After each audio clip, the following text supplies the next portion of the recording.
దేవుడు మన పక్షమునుండగా మనకు విరోధి ఎవడు?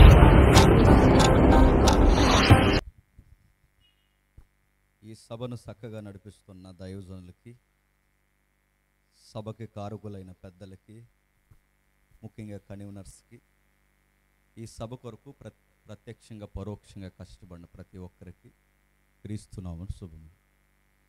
మానిటర్ సౌండ్ పెట్టండి. నా వాయిస్ చివరి వరకు వినబడుతుందా? చివరి వరకు నా మాటలు చివరి వరకు వినబడుతున్నాయా? చిన్న మోగజాగ చేయండి. ప్రార్థన చేసుకుందాం. ప్రార్థన.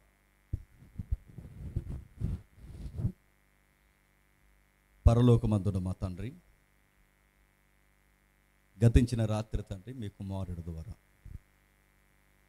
ప్రతికూలమైన వాతావరణంలో తండ్రి మీ సంగతులు వినిపించారని తండ్రి మేము విన్నాము.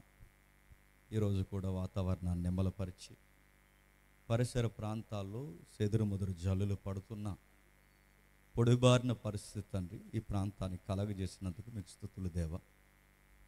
ముఖ్యముగా కూడి వచ్చిన మీ విశ్వాసులైన మీ పిల్లలందరితో, సంఘాలతో, నాయకులతో, అందరితో మాట్లాడడానికి తండ్రి నన్ను రేపండి. మీ ఆత్మచేత నన్ను ప్రేరేపించండి తండ్రి. జీవితంలో తండ్రి ఏ విధంగా జీవించాలో మాకు ఈ సువార్త సత్యాలు, నిగూఢమైన ఈ సంగతులు తండ్రి ఎరుగకే చాలామంది తండ్రి పొరపాటు పడిపోతున్నారు. అలాంటి తండ్రి యామరపాటు జీవితంలో నిర్లక్ష్య వైఖరిలోనికి వెళ్లకుండా మీ ఉగ్రతను తెచ్చి తండ్రి మా మీద వేసుకోకుండా మెలకు కలిగిన పిల్లలుగా, వెలుగు సంబంధులుగా, లోకానికి వేరే వెలుగుకు దగ్గరై తండ్రి మీ రాజ్యంలో బలం పొందే ధన్యత మాకు అనుగ్రహించండి. ముఖాముఖిగా మీ పిల్లలతో మాట్లాడడానికి తండ్రి నన్ను వాడుకోండి. ఈ ప్రయాస, ఈ కష్టము తండ్రి, ఈ శారీరకమైన, మానసికమైన, ఆర్థికంగా కష్టపడిన ఈ సభ యొక్క ఫలము తండ్రి స్థానిక సంఘంలో నూతన ఆత్మలను చేర్చండి. మా కొరకు ఈ పరిసర ప్రాంతాల్లో సహాయకులుగా నిలబడిన తండ్రి మా ప్రియులు, ఈ పరిసర ప్రాంతాల్లో సేవను జరిగిస్తున్న తమ్ముళ్ళను బట్టి, అన్నలను బట్టి తండ్రి మీకు ప్రార్థిస్తున్నాం, మిమ్మల్ని స్తుతిస్తున్నాం తండ్రి. తండ్రి ఈ రెండవ రోజు సభ కేవలం మీకే మహిమను ఆరోపిస్తూ అన్ని విధాలుగా మమ్మల్ని మేము తండ్రి తగ్గించుకొని మీకు లొంగిపోతాం. క్రీస్తున్నామని ప్రార్థన సమర్పిస్తున్నాం తండ్రి. ఆమేన్. విలువైన సంగతులు విందాం. పాస్టర్ గారు 1 గంట వరకు అన్నారు, అంత టైం ఏం చెప్పండి, కంగారెడిపోయి మధ్యలో వెళ్ళిపోకండి. కొన్ని విలువైన సంగతులు విందాం. కొంచెం అందరి దగ్గర బైబిల్ ఉందా? నాకు జోకులు వేయడం రాదు, కథలు చెప్పడం రాదు. రెఫరెన్స్ నుంచి రెఫరెన్స్, వాక్యం నుంచి వాక్యమే వివరణ, సందర్భానుసారంగా వాక్యాన్ని మాట్లాడటమే దేవుడు మనకిచ్చిన వరము. కనుక నేను చెప్పే మాటలు మీకు అర్థం కావాలి అంటే ఖచ్చితంగా మీ దగ్గర బైబిల్ ఉండాలి. ఆ బైబిల్ మీరు ఫాలో అవుతూ వాక్యాన్ని వింటూనే మన జీవితాలకి, మన సంఘాలకి, మన వ్యక్తిగత పరిచర్యకి దీవెనకరం. కాబట్టి ఆలస్యం చేయకుండా ఒక గంభీరమైన సత్యాన్ని మనం విందాం. చూద్దాం, ఒకసారి వెళదాం. 1 రాజుల గ్రంథం 10వ అధ్యాయం. 1 రాజుల గ్రంథం 10వ అధ్యాయం. అందరూ బైబిల్ తీయండి. 1 రాజుల గ్రంథం 10వ అధ్యాయం. మొబైల్ ఉంటే పక్కన పడేసేయండి, బైబిల్ మాత్రమే చూడండి. 1 రాజుల గ్రంథం 10వ అధ్యాయం 23వ వచనం చూడండి. ఈ ప్రకారము రాజైన సొలొమోను ధనము చేతను, జ్ఞానము చేతను భూపతులందరిలో అధికుడయుండెను. అతను హృదయమందు దేవుడు ఉంచిన జ్ఞానవాక్కులను వినుటకై లోకులందరూ అతనను చూడగోరని. ఆగుదాం. ఎవరైనా అంటే రాజు అయిన సొలొమోను. వీని గూర్చి రకరకాల మాట్లాడుకుంటాం, ప్రసంగి గ్రంథం మాట్లాడుకుంటాం, విషయాలు మాట్లాడుకుంటాం. కానీ ఈ కాట్రేను కోన ఏదైతుందో, నేను రీసెంట్గా వచ్చినప్పుడు అక్కడ వేరొక కోణం మనం మాట్లాడుకున్నాం. కానీ ఈరోజు మనం చూడబోయే ఒక విచిత్రమైన సంఘటన ఉంది. ఎవరైనంటే రాజు, ఎవరైనంటే కదిలే జ్ఞానం, ఎవరైనా అంటే సామెతలు రాసిన ఒక గొప్ప మేధావి. మీరు సామెతల గ్రంథం చూడండి. ఎవరండి సామెతల గ్రంథం రాసిందంటే అక్షరాలు చరిత్ర ఘోషిస్తుంది. ఆయన రాజు అయిన సొలొమోను.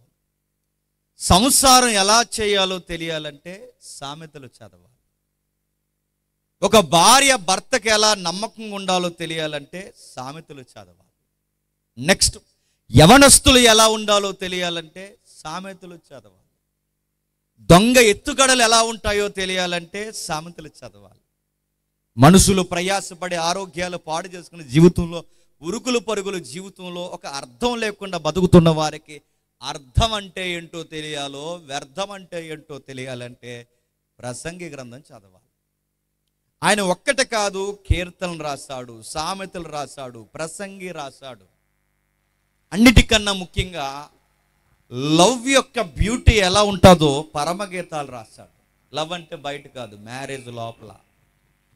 వివాహ వ్యవస్థలో భార్యను ఎలా ప్రేమించాలి, భర్తను ఎలా ప్రేమించాలి, ఆ బ్యూటీని పరమగీతాల్లో వివరించాడు. మంచి కవిన, జ్ఞానం ఉన్నవాడు. అందుకే ఈయన గూర్చి గ్రంథము లేదా గ్రంథము చుట్టూన్న ప్రజలు ఏం చెప్తున్నారు? అనేకమైన భూపతులు వచ్చి ఆయన పొగుడుతున్నారు. ఉంటే సొలొమోనులా ఉండాలిరా జ్ఞానం చేత అని చెప్పుకుంటున్నారు. పరిపాలన, ఆయన పరిపాలన విధానం చూస్తే ఆయన మాదిరి పరిపాలించాలని చెప్పుకుంటున్నారంట. ఇంకా ఇంకా ఏం చెప్తున్నారు? చాలా మంది రాణిల్ని చూడడానికి వచ్చేవారంట. ఎవరిని చూడడానికి? సొలొమోను గారిని చూడడానికి వచ్చేవారు.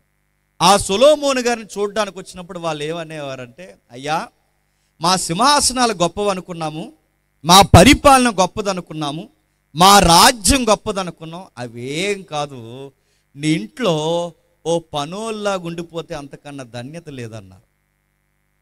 మీ ఇంట్లో పనోల్లో ఉండిపోతే గొప్పతనం ఏంటని ఎవరైనా ఆ అనిన వారిని తిరగేసి అడిగితే వాళ్ళు అంటారు, సొలొమోను బల్ల దగ్గర పరిచర్య చేస్తే చాలు, సొలొమోనుకి బట్టలు ఉతికితే చాలు, సొలొమోనుకి పరిచర్య చేస్తే చాలు, సొలొమోను యొక్క ముఖ దర్శనం చేసుకుంటే చాలు, అసలు మేము కూర్చొని సింహాసనాల మీద పరిపాలించే కన్నా ఆయన ముందు మేము అలా ఉండిపోతే చాలు, ఎందుకంటే ఆయన దగ్గరుంటే దేవుని జ్ఞానము బోధిస్తాం.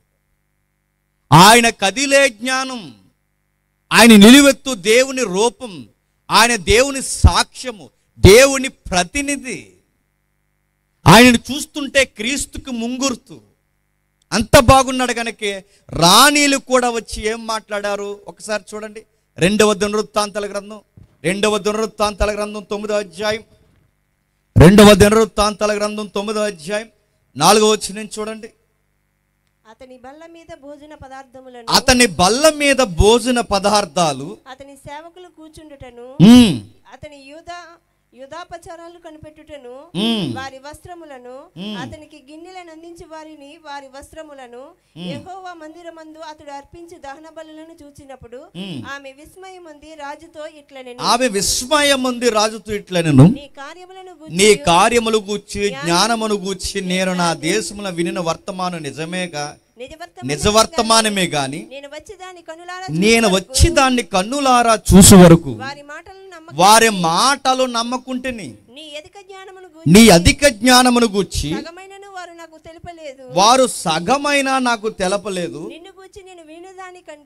నేను గూర్చిన వినిన దానికంటే నీ కీర్తి ఎంతో హెచ్చుగా ఉన్నది. అసలు నాకు చాలా మంది చెప్పారు ఆయన జ్ఞానం అని, ఆయన జడ్జిమెంట్లు అదిరిపోతాయని చెప్పారు, ఆయన సామెతలు ఎప్పటికే చరిత్ర పుటల్లో నిలిచిపోతాయని చెప్పారు, ఆయన పరిపాలన సౌలభ్యము, ఆయన సార్వభౌమ అధికారాన్ని మనం చూస్తుంటే ఎప్పటికీ ఇలాంటి రాజులు పుట్టరని మాట్లాడుకున్నామని ఆ రాణిలకి చెబుతున్నారట.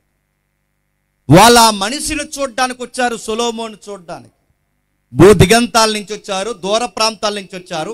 ఆయన చూసి వాపోతున్నారు, అయ్యో మాకు చెప్పింది చాలా తక్కువ, మేము విన్నది చాలా తక్కువ, ఈరోజు కనులారా చూస్తున్నాం, మీరు ఎంత గొప్పవారో అన్నారు. ఒకవేళ సైంటిఫిక్గా ఒకవేళ మనం మాట్లాడుకుంటే ఐన్స్టీన్ అయినా సర్ ఐజాక్ న్యూటన్ అయినా సొలొమోను గారు తర్వాతే గుర్తుపెట్టు. అంత మేధశక్తి ఉంది. ఒకవేళ జ్ఞానాన్ని స్కేల్లో కొలిస్తే అది 10% అనే స్కేల్ తీసుకుంటే సొలొమోనుకి 9.9, ఐన్స్టీన్ గారు 9, అంటే ఈ ఈ అడ్రస్లో మనం కొలిసిన సొలొమోను గారి ముందు ఎవరు నిలబడలేరంటే నిలబడలేరు. ఆయన గొప్ప మేధావి. కొంతమందికి అధికారం ఉంటే జ్ఞానం ఉండదు, జ్ఞానం ఉంటే అధికారం ఉండదు. సొలొమోను గారికి అధికారం ఉంది, జ్ఞానం ఉంది, ఫిలాసఫీ ఉంది. అన్నిటికన్నా ముఖ్యంగా ఆయన వెనకాల దేవుడు ఉన్నాడు. ఇంత బాగా మనం చదువుకుంటున్నాం, ప్రజలందరూ వచ్చి ఆయన పొగుడుతున్నారు. కానీ బైబిల్ దాసుకోకుండా చెప్పిన మాట ఏంటో తెలుసా? సొలొమోను ఎంత గొప్పవాడని ప్రజలు పొగిడిన మాటలు బైబిల్ రాసిందో, సొలొమోనులో ఉన్న చీకటి కోణాన్ని కూడా బైబిల్ బయటెట్టింది. సొలొమోను యొక్క రోత జీవితాన్ని కూడా బయటెట్టింది.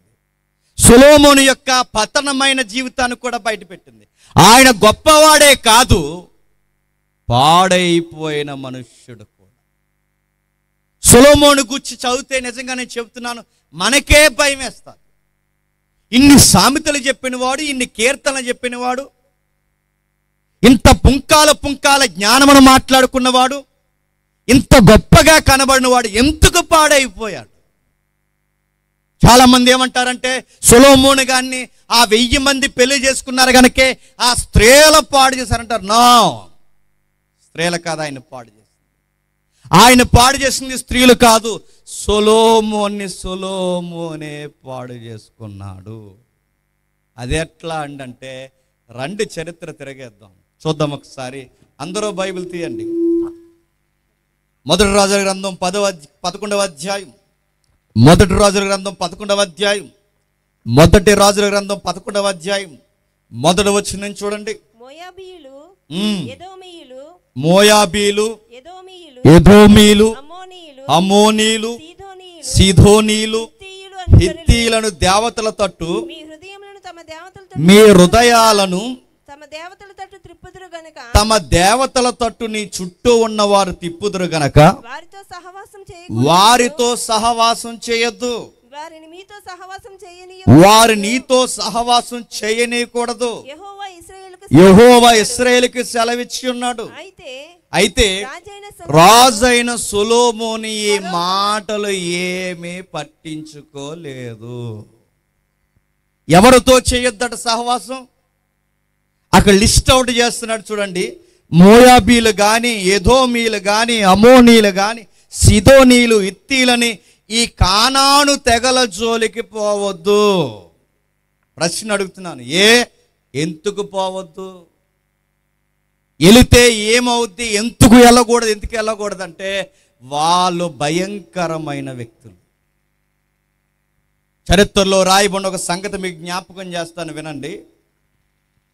వాళ్ళు ఎలాంటి వాళ్ళో తెలుసా? కానాను భూభాగంలో నివసించే తగలు. వాళ్ళ పంటలు పండాలని, వాళ్ళ కడుపులు నిండాలని, వాళ్ళకి కలిసి రావాలని, వాళ్ళ పిల్లల్ని వాళ్ళ దేవతలకి నెలలు నిండకుండానే బలిస్తారు. బలి ఏం చేస్తారు? బలి. ఎలా బలిస్తారు? వాళ్ళకి రాగి విగ్రహాన్ని తయారు చేస్తారు. రాగికుండే గుణం ఏంటండి? త్వరగా వేడెక్కుతుంది. వాళ్ళకు రాగి విగ్రహాన్ని తయారు చేసి ఇక్కడి నుంచి ఈ ఆకారం, ఇక్కడి నుంచి ఎద్దు ఆకారం ఉంటుంది, ఇక్కడ నుండి కిందికి మనిషి ఆకారం ఉంటుంది. ఈ ఆకారం ఉన్న దేవీ దేవత బొమ్మను వీళ్ళు ఏం చేస్తారంటే ఒక సింహాసనం మీద కూర్చోబెడతారు. ఆ సింహాసనం మీద కూర్చోబెడితే ఏం జరుగుద్ది?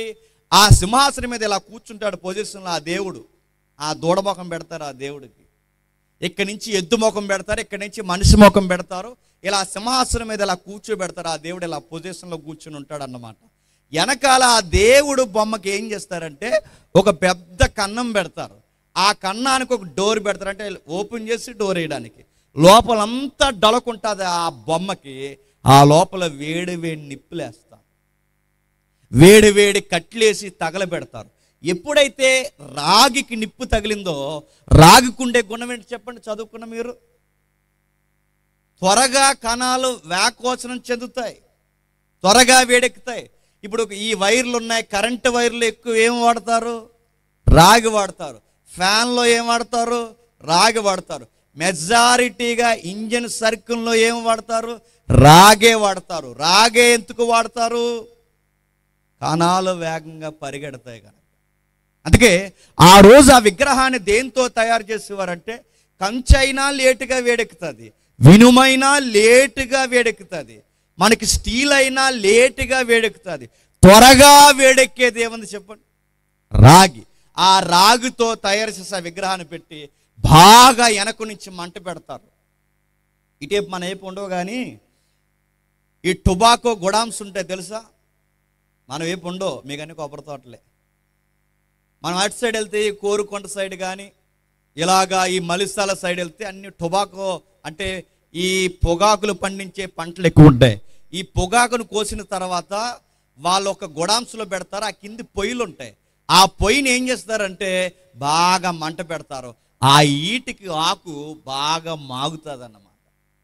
ఇటుకలు బట్టీలు మీరు గమనించండి, మీకు ఉంటాయి ఈ గోదావరిలో. ఆ ఇటుకలు బట్టి దగ్గర ఇటుకని బాగా కాల్చడానికి కింద నుంచి ఒక పొయ్యి పెట్టి ఇటుకలన్నీ కాలుస్తారు, అన్ని వైపులు పొయ్యిలు పెట్టి. అలాగే సేమ్ ఏం చేస్తారంటే ఇక్కడ కన్నం పెట్టి బాగా ఈటెక్కిస్తారు విగ్రహాన్ని. అంత ఎత్తు ఉంటుంది ఆ విగ్రహం పైన ఉన్నప్పుడు బాగా వేడైపోతే ఈ సిగ్గులేని మోయాబీలు, ఎదోమీలు, అమోనీలు వీళ్ళందరూ కలిసి ఏం చేస్తారంటే పంటలు బాగా పండాలని, వాళ్ళ కడుపులు బాగా నిండాలని, వీళ్ళు బాగా దీవింపబడాలని అప్పుడే పుట్టిన నెలల నిండిన పిల్లలు ఎవరైతే ఉన్నారో మేళతాళాలు, నగ్న నృత్యాలు, రకరకాల వాయిద్యాలు వాయిస్తూ ఆ చంటి పిల్లని ఎలా తీసుకుని బట్టలు లేకుండా ఆ పిల్లని తెచ్చి ఆ వేడిగా కాగిపోయిన ఆ విగ్రహం చేతుల్లో పెట్టేస్తే ఏమవుతుంది? అంత వేడికి చంటి పిల్ల దేహం ఎలా ఉంటుందండి? మృదువుగా ఉంటుంది, కోమలంగా ఉంటుంది, పాల దేహం.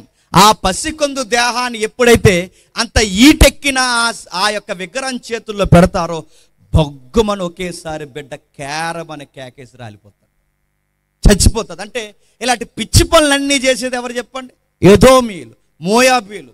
ఇంకా ఈ మాట చరిత్రలోంచి ఎత్తి మాట్లాడుతున్నాను, మీరు కావాలంటే మోసే గ్రంథాలు ఇంటికి వెళ్ళిన తర్వాత చదవండి. వాళ్ళు చేసే ఆరాధన ఎలా ఉంటుందంటే ఎద్దుల్ని, దున్నపోతుల్ని, అడ్డగాడిదల్ని లేవనెత్తి ఆ ఎదురుగా జంతువులు నిలబెట్టి వాళ్ళ ఆరాధన చేస్తారు. ఏం ఆరాధన? ఆడోళ్ళందరూ బట్టలు ఇప్పి, ఈ మాట అంటున్నది ఇబ్బంది పడకండి, బట్టలు ఇప్పి ఎద్దుల్ని మరులు కొడిపేలా, ఎద్దుల్నే రేపేలా జంతువు ముందే సెక్సువల్ అబ్యూజ్ డ్యాన్స్లు కడతారు. ఇదేం డ్యాన్స్లు అని వాళ్ళ చరిత్రను అడిగితే అది వాళ్ళ దేవుడికి ఆరాధన. సొలొమోన్ని ఎందుకు చెప్పాడు? రాజులకు ఎందుకు చెప్పాడు వాళ్ళ జోలికి పోవద్దని? వాళ్ళ ఆరాధనలో పిల్లలను చంపేస్తారు, వాళ్ళ ఆరాధనలో ఆడవారిని నగ్నంగా డ్యాన్సులు వేయిస్తారు, వాళ్ళ ఆరాధనలో తాగుతారు, తందనాలు ఆడతారు, గంజాయిలు కొడతారు. సొలొమోన్, కింగ్ సాల్మన్, నీకే చెప్తున్నాను, నీకే కాదు ఈ ఇశ్రాయేలు గడ్డ మీద రాజు అయినా ఎవరైనా వాళ్ళ జోలికి పోవడానికి వీలు. శాసిస్తున్నాను సొలొమోను, ఇశ్రాయేలుకి శాసనాల మీద రాశాను సొలొమోను, వాళ్ళ జోలికి పోవద్దు. వాళ్ళ ఆరాధన వేరు, వాళ్ళ దేవుడు వేరు, వాళ్ళ సంస్కృతి వేరు, వాళ్ళ సహవాసం వేరు, వాళ్ళ మాటలు వేరు, వాళ్ళ పెళ్ళిళ్ళు వేరు, వాళ్ళ వ్యవహారాలు వేరు, వాళ్ళ ముహూర్తాలు వేరు, వాళ్ళ తీరుతెళ్ళు వేరు, వాళ్ళ నగ్న నృత్యాలు వేరు, ఆ చెప్తే వేరు. వాళ్ళ జోలికి పోవద్దని చెప్పాడు. చెప్పిన మాట ఈయన వినలేదట. ఎందుకు వినలేదు?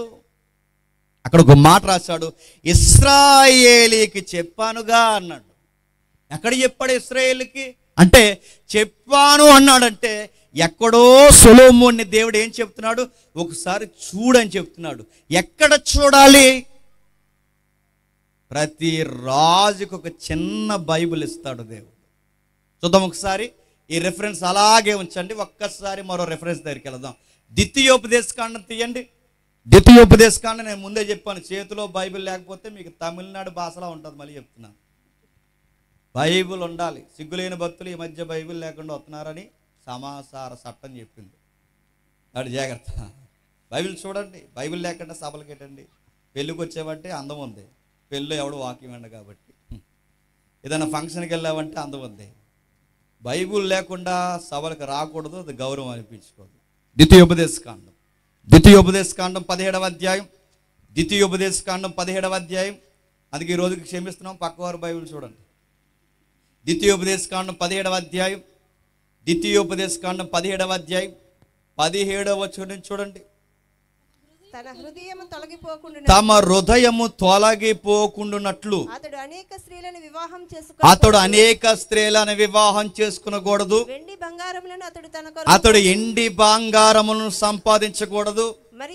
మరియు అతడు రాజ్య సింహాసనుడైన తర్వాత లేవీయులైన యాజకులు స్వాధీనంలో ఉన్న గ్రంథమును చూసి ఆ ధర్మశాస్త్రంలో ప్రతిని తన కొరకు అతడు రాసుకొనవలెను. అతని యొద్ద ఉండవలెను.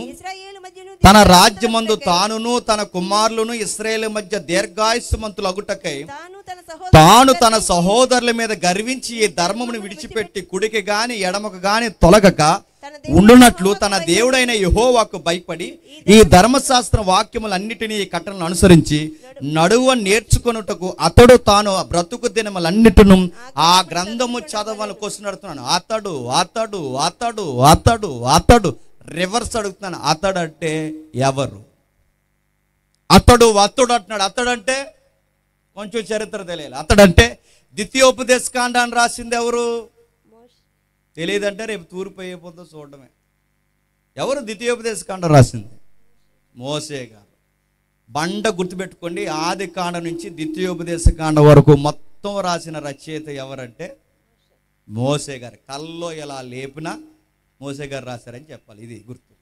మోసే గారికి ఎప్పుడు రాశాడంటే ఐగుప్తిలో ఇశ్రాయేలు ఎన్ని సంవత్సరాలు బానిసలుగా ఉన్నారు? ఇది తెలియకపోతే రేపు చెప్పండి తూర్పు అయిపోయిన చూడు. ఈ బేసిక్స్ అంటారు వీటిని. ఇది ఏమి తెలియకుండా నేను క్రిస్టియన్ అంటే పర్లోకం అంటది. ఎవడరా నువ్వు అని అడుగుతుంది. గుర్తుపెట్టుకో. తెలియాలి బేసిక్స్. నీకు సంతలో విషయాలన్నీ తెలుస్తున్నాయి, పొంతలో విషయాలన్నీ తెలుస్తున్నాయి, నీకు ఈదులో గొడవలన్నీ తెలుస్తున్నాయి. నీకు మోసే అంటే ఎవరో, ఇశ్రాయేలు ఎన్ని సంవత్సరాలు తెలియకపోతే భక్తి అంటారా దాన్ని, సుత్ అంటారా దాన్ని చెప్పండి. సోయింగ్ కొత్తనావు అన్నమాట. అందుకే తెలుసుకో. మనకు బేసికల్గా ఇవి గుర్తుండాలి. క్రిస్టియానిటీకి స్టాండర్డ్ జీకే లాంటివి ఎప్పటికీ మారు. ఓకే, 430 సంవత్సరాలు బానిసలుగా ఉన్నారు. ఎక్కడ? ఐగుప్తిలో ఉన్నప్పుడు వాళ్ళని బయటికి నడిపించిన తర్వాత వాళ్ళ ఎర్ర సముద్రాన్ని పాయలు చేసి అరేబియా ఎడారిలో నడుస్తున్నప్పుడు అప్పటి వరకు వాళ్ళకి రాజ్యాంగం లేదు. ఐగుప్తీల రాజ్యాంగమే వీళ్ళ రాజ్యాంగం. ఐగుప్తీల రాజే వీళ్ళ రాజు. ఐగుప్తీల లా వీళ్ళకి లా అంటే వీళ్ళకంటూ ఒక ధర్మశాస్త్రం, వీళ్ళకంటూ ఒక ప్రత్యేక రాజు, వీళ్ళకంటూ ఒక నాయకత్వం లేదు. ఇప్పుడు సడన్గా 4 శతాబ్దాల కాలం, 400 సంవత్సరాల తర్వాత బయటకు వస్తున్నారంటే, ఇప్పుడు ఒక కొత్త దేశంగా ఫామ్ అవుతున్నారంటే వీళ్ళకి లా అండ్ ఆర్డర్ ఉండాలా వద్దా?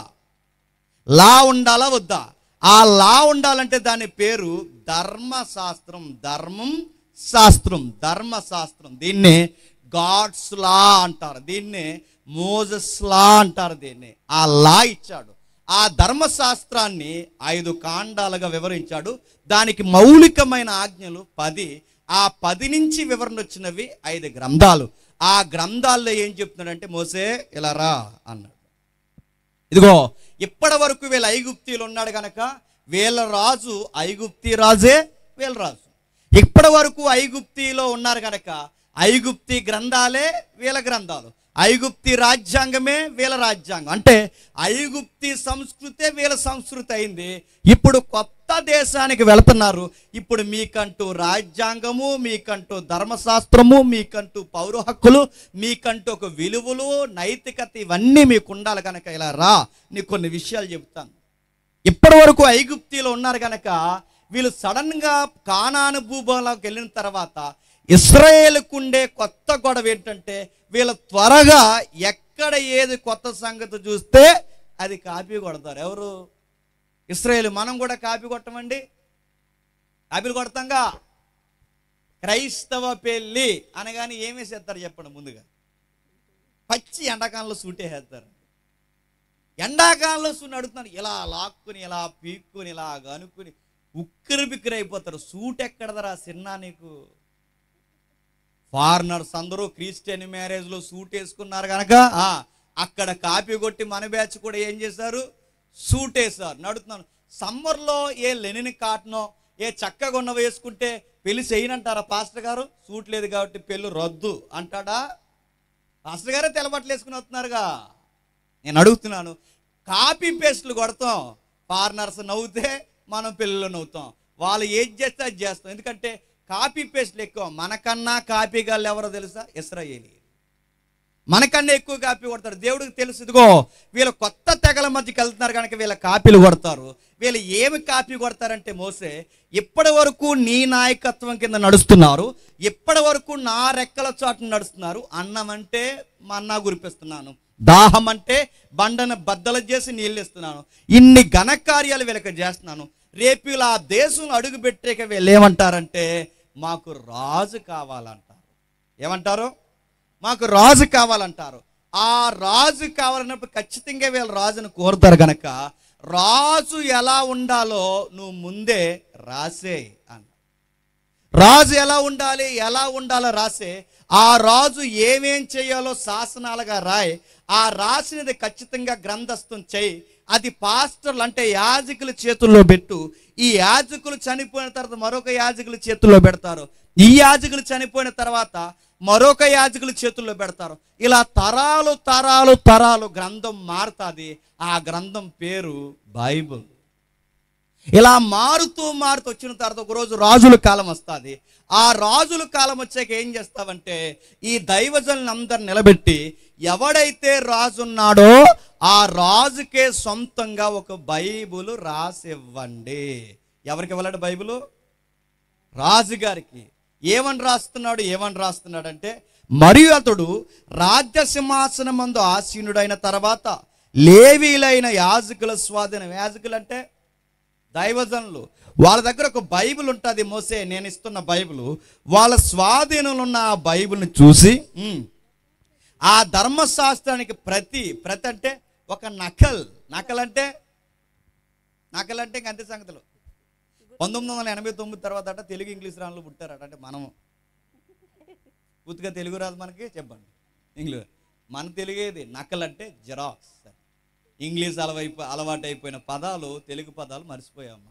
నకల్ అంటే ఒరిజినల్ బైబిల్ పాస్టర్ల దగ్గర ఉంటుంది, సేవకుల దగ్గర. వాళ్ళ దగ్గర నుంచి మోసే ఆ యాజకుల దగ్గర నుంచి ఏం చేయాలి అంటే ఒక నకల తయారు చేసుకోవాలి. ఎవరు తయారు చేసుకోవాలి?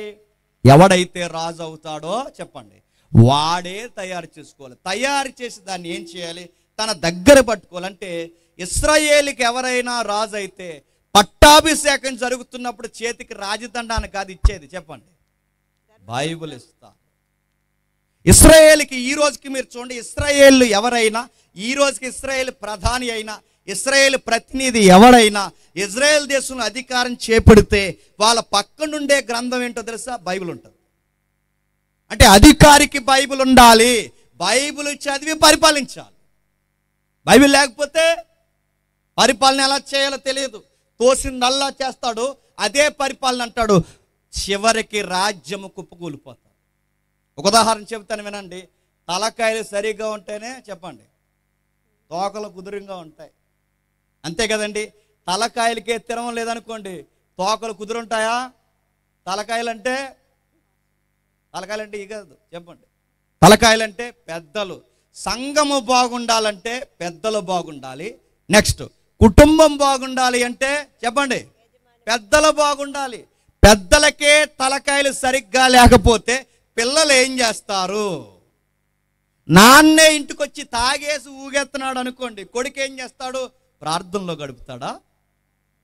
ఊగుతాడు ఆడో ఏదో ఒక రోజు. ఎందుకంటే నీకే తిరగలేనప్పుడు నీ కొడుకు నువ్వేం నేర్పిస్తావు? నీ కొడుకు ముందు తాగుతావు, నీ కొడుకు ముందు ఎగురుతావు, నీ కొడుకు ముందు అడ్డగోలు గొడవలు పెట్టుకుంటావు. పెద్దోడివి, తలకాయలాగా ఉన్నావు ఇంటికి. నీకే కనీసం నైతికత లేకపోతే నీ కొడుకులు పద్యాలు చదువుతారా? నెక్స్ట్ తల్లికి కుదురు లేకపోతే, తల్లి ఇంటిని సరిగ్గా పరిపాలించకపోతే, తల్లి నోట మాట బాగోకపోయినా, తల్లికి బంధాలు సరిగ్గా లేకపోయినా, కుటుంబాన్ని ఆవిడే పట్టించుకోకపోతే, ఆవిడే అడ్డగోలు దారులు తొక్కితే కూతుర్లు వచ్చి సండే స్కూల్ టీచర్లు అవుతారా? చెప్పండి ఎవరు? ఎందుకంటే తెలుగులో సామెత ఉంది, తల్లి చేని మేస్తే దూడ చెప్పండి గట్టు మేస్తుందా? దూడ కూడా సేలోకే దిగుతుంది. ఇది ఎంతో వాస్తవం. అందుకే ఇశ్రాయేలుకి చెప్తున్నాను, మోసే చెప్తున్నాను, రాజు బాగుండాలి. రాజు సరిగ్గా లేడో రాష్ట్రం బాగోదు, రాజు సరిగ్గా లేడో దేశాలు బాగోవు, పరిపాలకుడు సరిగ్గా లేకపోతే వ్యవస్థ బాగోదు. అందుకే ముందు ఎవడు సరిగ్గా ఉండాలి అంటే చెప్పండి, నాయకుడు బాగుండాలి. నాయకుడు బాగుంటే ప్రజలకు భయం ఉంటుంది. నాయకుడు ఎంత చక్కగా ఉంటే ప్రజలు నాయకుడిని ఫాలో అవుతారు. అందుకే అతడి దగ్గర ఒక బైబిల్ పెట్టుకోవాలి. ఎలా పరిపాలించాలో, ఎలా సేవ చేయాలో, ఎలా ప్రేమించాలో, ఎలా నడవాలో. 21లో తాను తన సహోదరుల మీద గర్వించి ఈ ధర్మం విడిచిపెట్టి కుడికి గాని ఎడమకు గాని తొలగకుండునట్ల ఆ దేవుడైన యెహోవాకు భయపడి ఈ ధర్మశాస్త్ర వాక్యములన్నిటినీ కట్టడలను అనుసరించి నడువ నేర్చుకునే వాళ్ళని అతడు అలాగూ తాను బ్రతిక దినములన్నిటిను ఆ గ్రంథాన్ని చదువుతూ ఉండవాలి. ఎవరు చదవాలంటే చెప్పండి, రాజు చదవాలి. గ్రంథంలో ఏం రాశాడు? ఇత్తీల జోలికి కానీ చెప్పండి, మోయాబీల జోలికి కానీ, అమోరీల జోలికి కానీ, హివ్వీల జోలికి కానీ పోవద్దని గ్రంథంలో రాశాడు. రాసిన గ్రంథంలో రాయబడిన మాటలు ఎలా ఉన్నా అలా మాటలు అలా వదిలేసి సొలొమోను వారినే పెళ్లి చేసుకున్నాడంటే ఏమి చదవడం మానేశాడు చెప్పండి, చెప్పాలి. బైబిల్ చదవడం మానేశాడు. జ్ఞాని ఎందుకు పాడైపోయాడంటే ఇప్పుడు చెప్పండి, స్త్రీల కాదు పాడు చేస్తా, సుఖాలు కాదు ఆయన పాడు చేస్తా, అవి సెకండరీ. సొలొమోను గారు పాడైపోవడానికి కారణం ఆయన బైబిల్ చదవడం మానేశాడు. ఇప్పుడు అడుగుతున్నాను చెప్పండి, సొలొమోనే బైబిల్ చదవకపోతే పాడైపోతే మీరు సొలొమోన్లా? జ్ఞానే బైబిల్ చదవకపోతే పతనమైపోతే మనం జ్ఞానులమా? రివర్స్ అడుగుతున్నాను, ఎంతమందికి ఈ ప్రశ్న పొడుస్తుందో నాకు తెలియదు. అసలు నీకంటూ ఒక సొంత బైబిల్ ఉందా? అది నా ప్రశ్న. నెక్స్ట్, అసలు సొంత బైబిల్ నీకున్నా ఏ రోజన్నా దాన్ని చదువుతున్నావా? ఆదివారం వచ్చేసరికి కబోర్డ్లోంచి తీసి దాన్ని ఇలా ఒక దెబ్బ కొట్టి తెస్తున్నావా?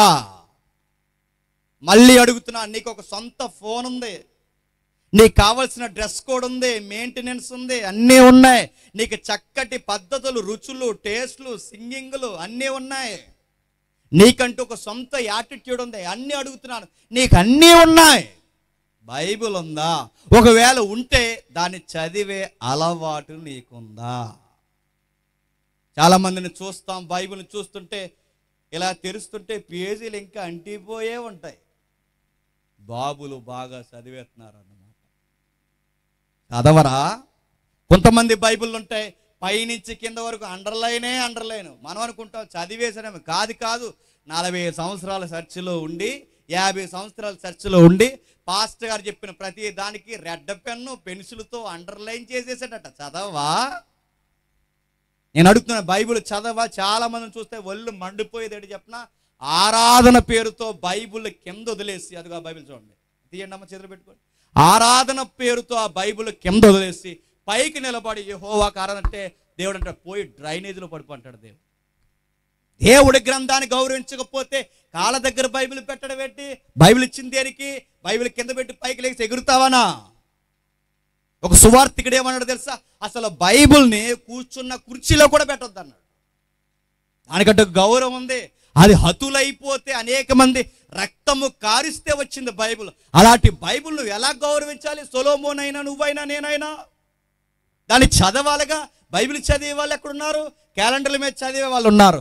ఏడాదికి ఒక వాగ్దానం కూడా తెచ్చుకుని దాన్ని చూసుకుని మురిసిపోయి జేబులో పెట్టుకుని తిరిగే వాళ్ళు ఎక్కువైపోయారు తప్ప వాక్యాలు చదివే వాళ్ళు ఎక్కడున్నారు? అసలు బైబిల్ చదివే అలవాటు ఉందా? ఒకవేళ బైబిల్ చదివే అలవాటు లేకపోయినా ఇలాంటి ప్రసంగికుడు నిలబడి ఒక పేరాన్ని వివరిస్తుంటే ఈయన ఎంత ఓపిక ఈ తరాలకి ఉందా? సొలొమోను ఎలా పాడైపోయాడంటే రాడికల్ స్టేట్మెంట్. సొలొమోను పాడైపోవడానికి కారణం ఆ జ్ఞాని బైబిల్ చదవడం మానేశాడు. బైబిల్ చదవకపోతే పాడైపోతారంటే పాడవుతారు. ఎంత గొప్ప సేవకుడైనా నేను మళ్ళీ చెప్తున్నాను, అది నేనైనా ఎవడైనా బైబిల్ చదవని ఏ సేవకుడైనా పోతాడు. ఏ సంఘ పెద్ద అయినా పనికి రాకుండా పోతాడు. ఏ కుటుంబాన్ని నడిపిస్తున్న యజమానైనా బైబిల్ చదవకపోతే కుటుంబాన్ని ఎలా నడిపించాలో తెలియదు. ఎంత సింగింగ్, బెస్ట్ సింగింగ్ అవార్డుని అందుకున్నా ఇక్కడికి వచ్చి వర్షిప్ లీడింగ్లో నువ్వే ప్రధాన గాయకుడివి, గాయకురాలు అయినా నువ్వు బైబిల్ చదువుకోకపోతే నీకు చివరికి సావు పాటే మిగులుద్ది. గుర్తుపెట్టుకో. అన్నిటికన్నా ముఖ్యం ప్రసంగాలు కాదు, వాక్యాలు చదవాలి. అన్నిటికన్నా ముఖ్యం ఆరాధన కాదు, వాక్యాన్ని చదవాలి. అన్నిటికన్నా ముఖ్యం 52 వారాలు మానకుండా నేను చర్చికి వస్తున్నాను, ఓకే, కానీ అన్నిటికన్నా ముఖ్యం అలాగున్నవో లేవో ప్రతిదినం వాక్యము చదవాలి, బైబిల్ చదవాలి. సొలొమోను చదవడం మానేశాడు. మానేస్తే దేవుడు ఒక్కసారి ఆయన ఇన్వాల్వ్ అయిపోయాడు. ఏమంటున్నాడు చూడండి, 11వ అధ్యాయం 9వ వచనం చూడండి. ఇశ్రాయేలీల దేవుడైన యెహోవా తనకి 2 మార్లు ప్రత్యక్షమై నీవు ఇతర దేవతలను వెంబడింపవలదని అతనికి ఆజ్ఞాపించినను అతను యొద్ద నుండి తొలగిపోయిన. ఎన్ని మార్లు ఆజ్ఞాపించాడట? 2 మార్లు. ఎవరు వచ్చట? దేవుడు వచ్చి. ప్రశ్న అడుగుతున్నాను, చెప్పండి. దేవుడే వచ్చి సొలొమోనుకి ఎందుకు చెప్పాల్సి వచ్చింది? ఆ మనిషికి చెప్పేవాడు ఎవడు లేడు.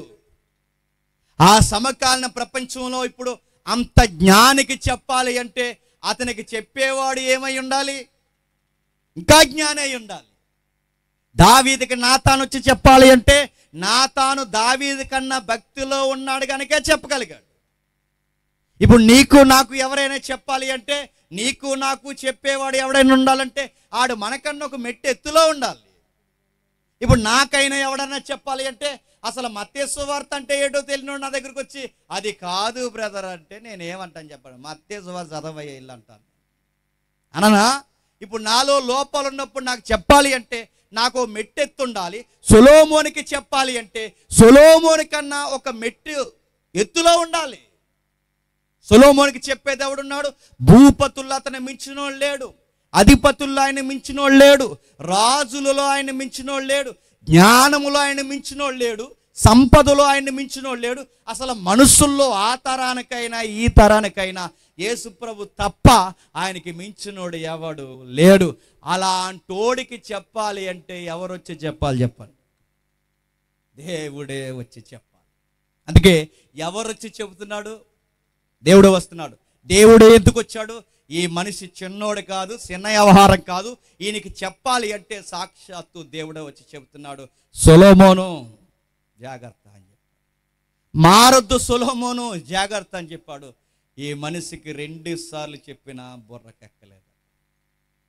తిరగేసి అడుగుతున్నాను, సొలొమోనికి డైరెక్ట్ బైబిల్ చదవకపోతే దేవుడు వచ్చి చెప్పాడు, ఎలాగా చదవడం లేదు కనుక.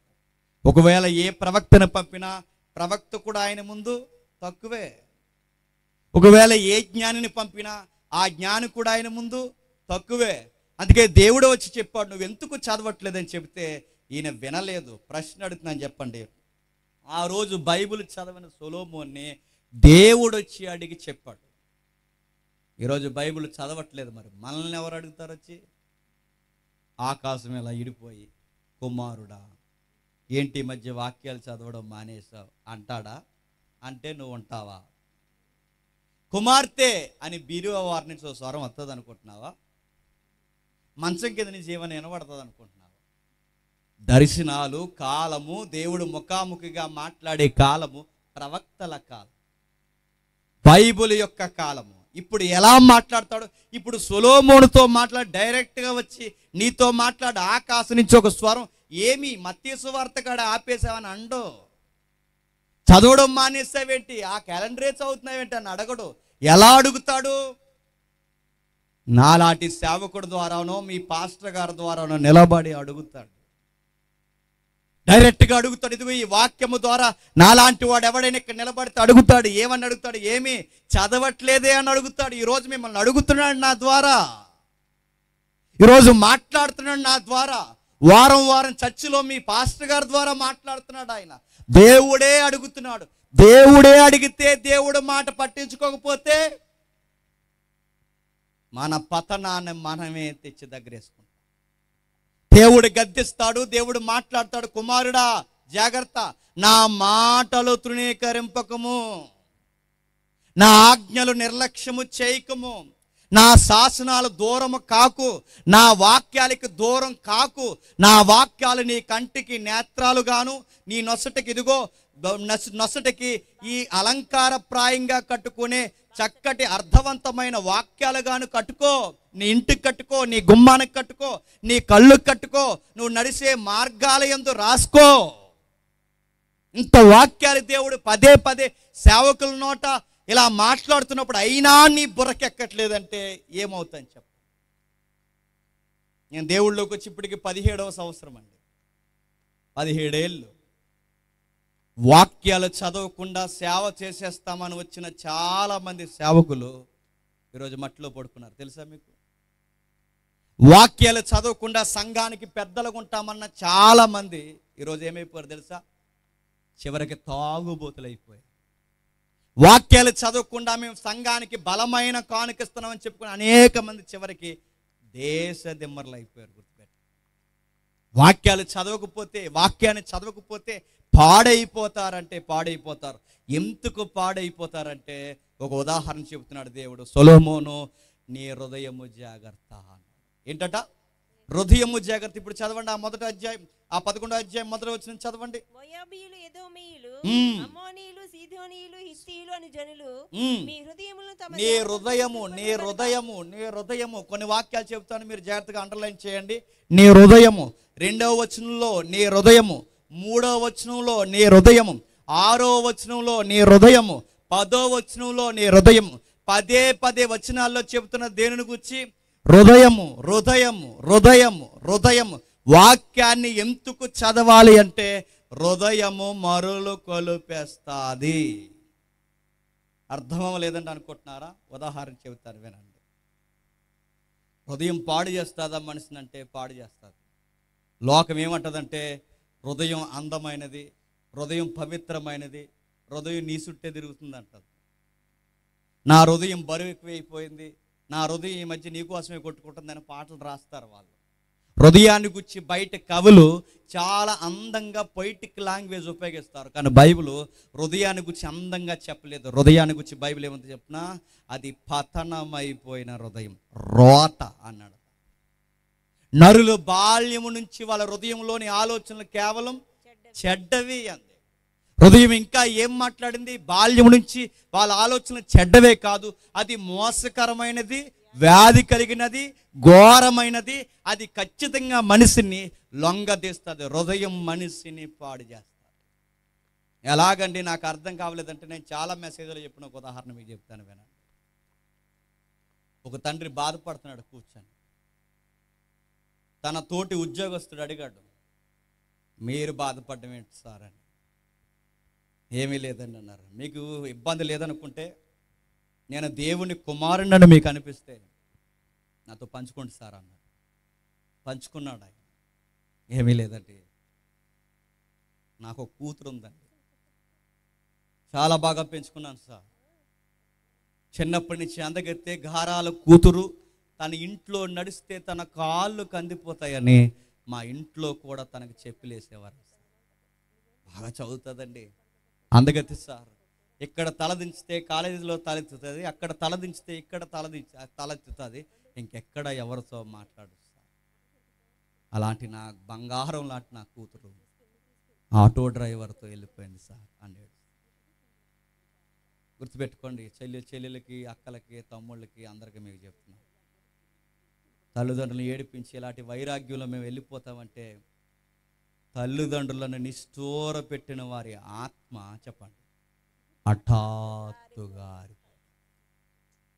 తల్లిదండ్రులను బాధ పెట్టి మా జీవితం, మా ఇష్టం, మా జోలికొస్తే మీ మీదే కేసు ఎడతామన్న వారి ఎవరి జీవితమైనా రోడ్డు పాలైపోదు. గుర్తుపెట్టుకో. వెళ్ళిపోయింది ఈ అమ్మాయి, వెళ్ళిపోతే ఈయన బాధపడుతున్నాడు. పాస్టర్ గారు చెబుతున్నారు, ఆయన ఏం చేస్తాం సార్ వెళ్ళిపోతే మరి అంటే, లేదండి నా కూతురికి ఏదో జరిగింది, ఎవరో మాయ మాటలు చెప్పారు, తీసుకెళ్ళిపోయారు, ఎలాగైనా తను తీసుకొచ్చేయాలండి అంటే, ఇప్పుడు ఈ పాస్టర్ గారు అన్నారు, అది కాదు సార్, ఇప్పుడు తను తీసుకొచ్చేస్తారు, ఎవరికి చెప్పకండి, ఇంట్లో దాస్తారు, రేపు పొద్దున ఎవడో ఒకడిని చూసి పెళ్లి చేసేస్తారు. నేను ప్రశ్న అడుగుతున్నాను, చెప్పండి, ఎవడో ఒకడికి పెళ్లి చేస్తే రేపు పొద్దున పెళ్లి చేసుకున్న వాడికి విషయం తెలిస్తే ఆ అబ్బాయిని మనం ఎంత మోసం చేసుకుని అవుతామండి. భార్య భర్తల్లో ఉండకూడదు ఏంటో తెలుసా?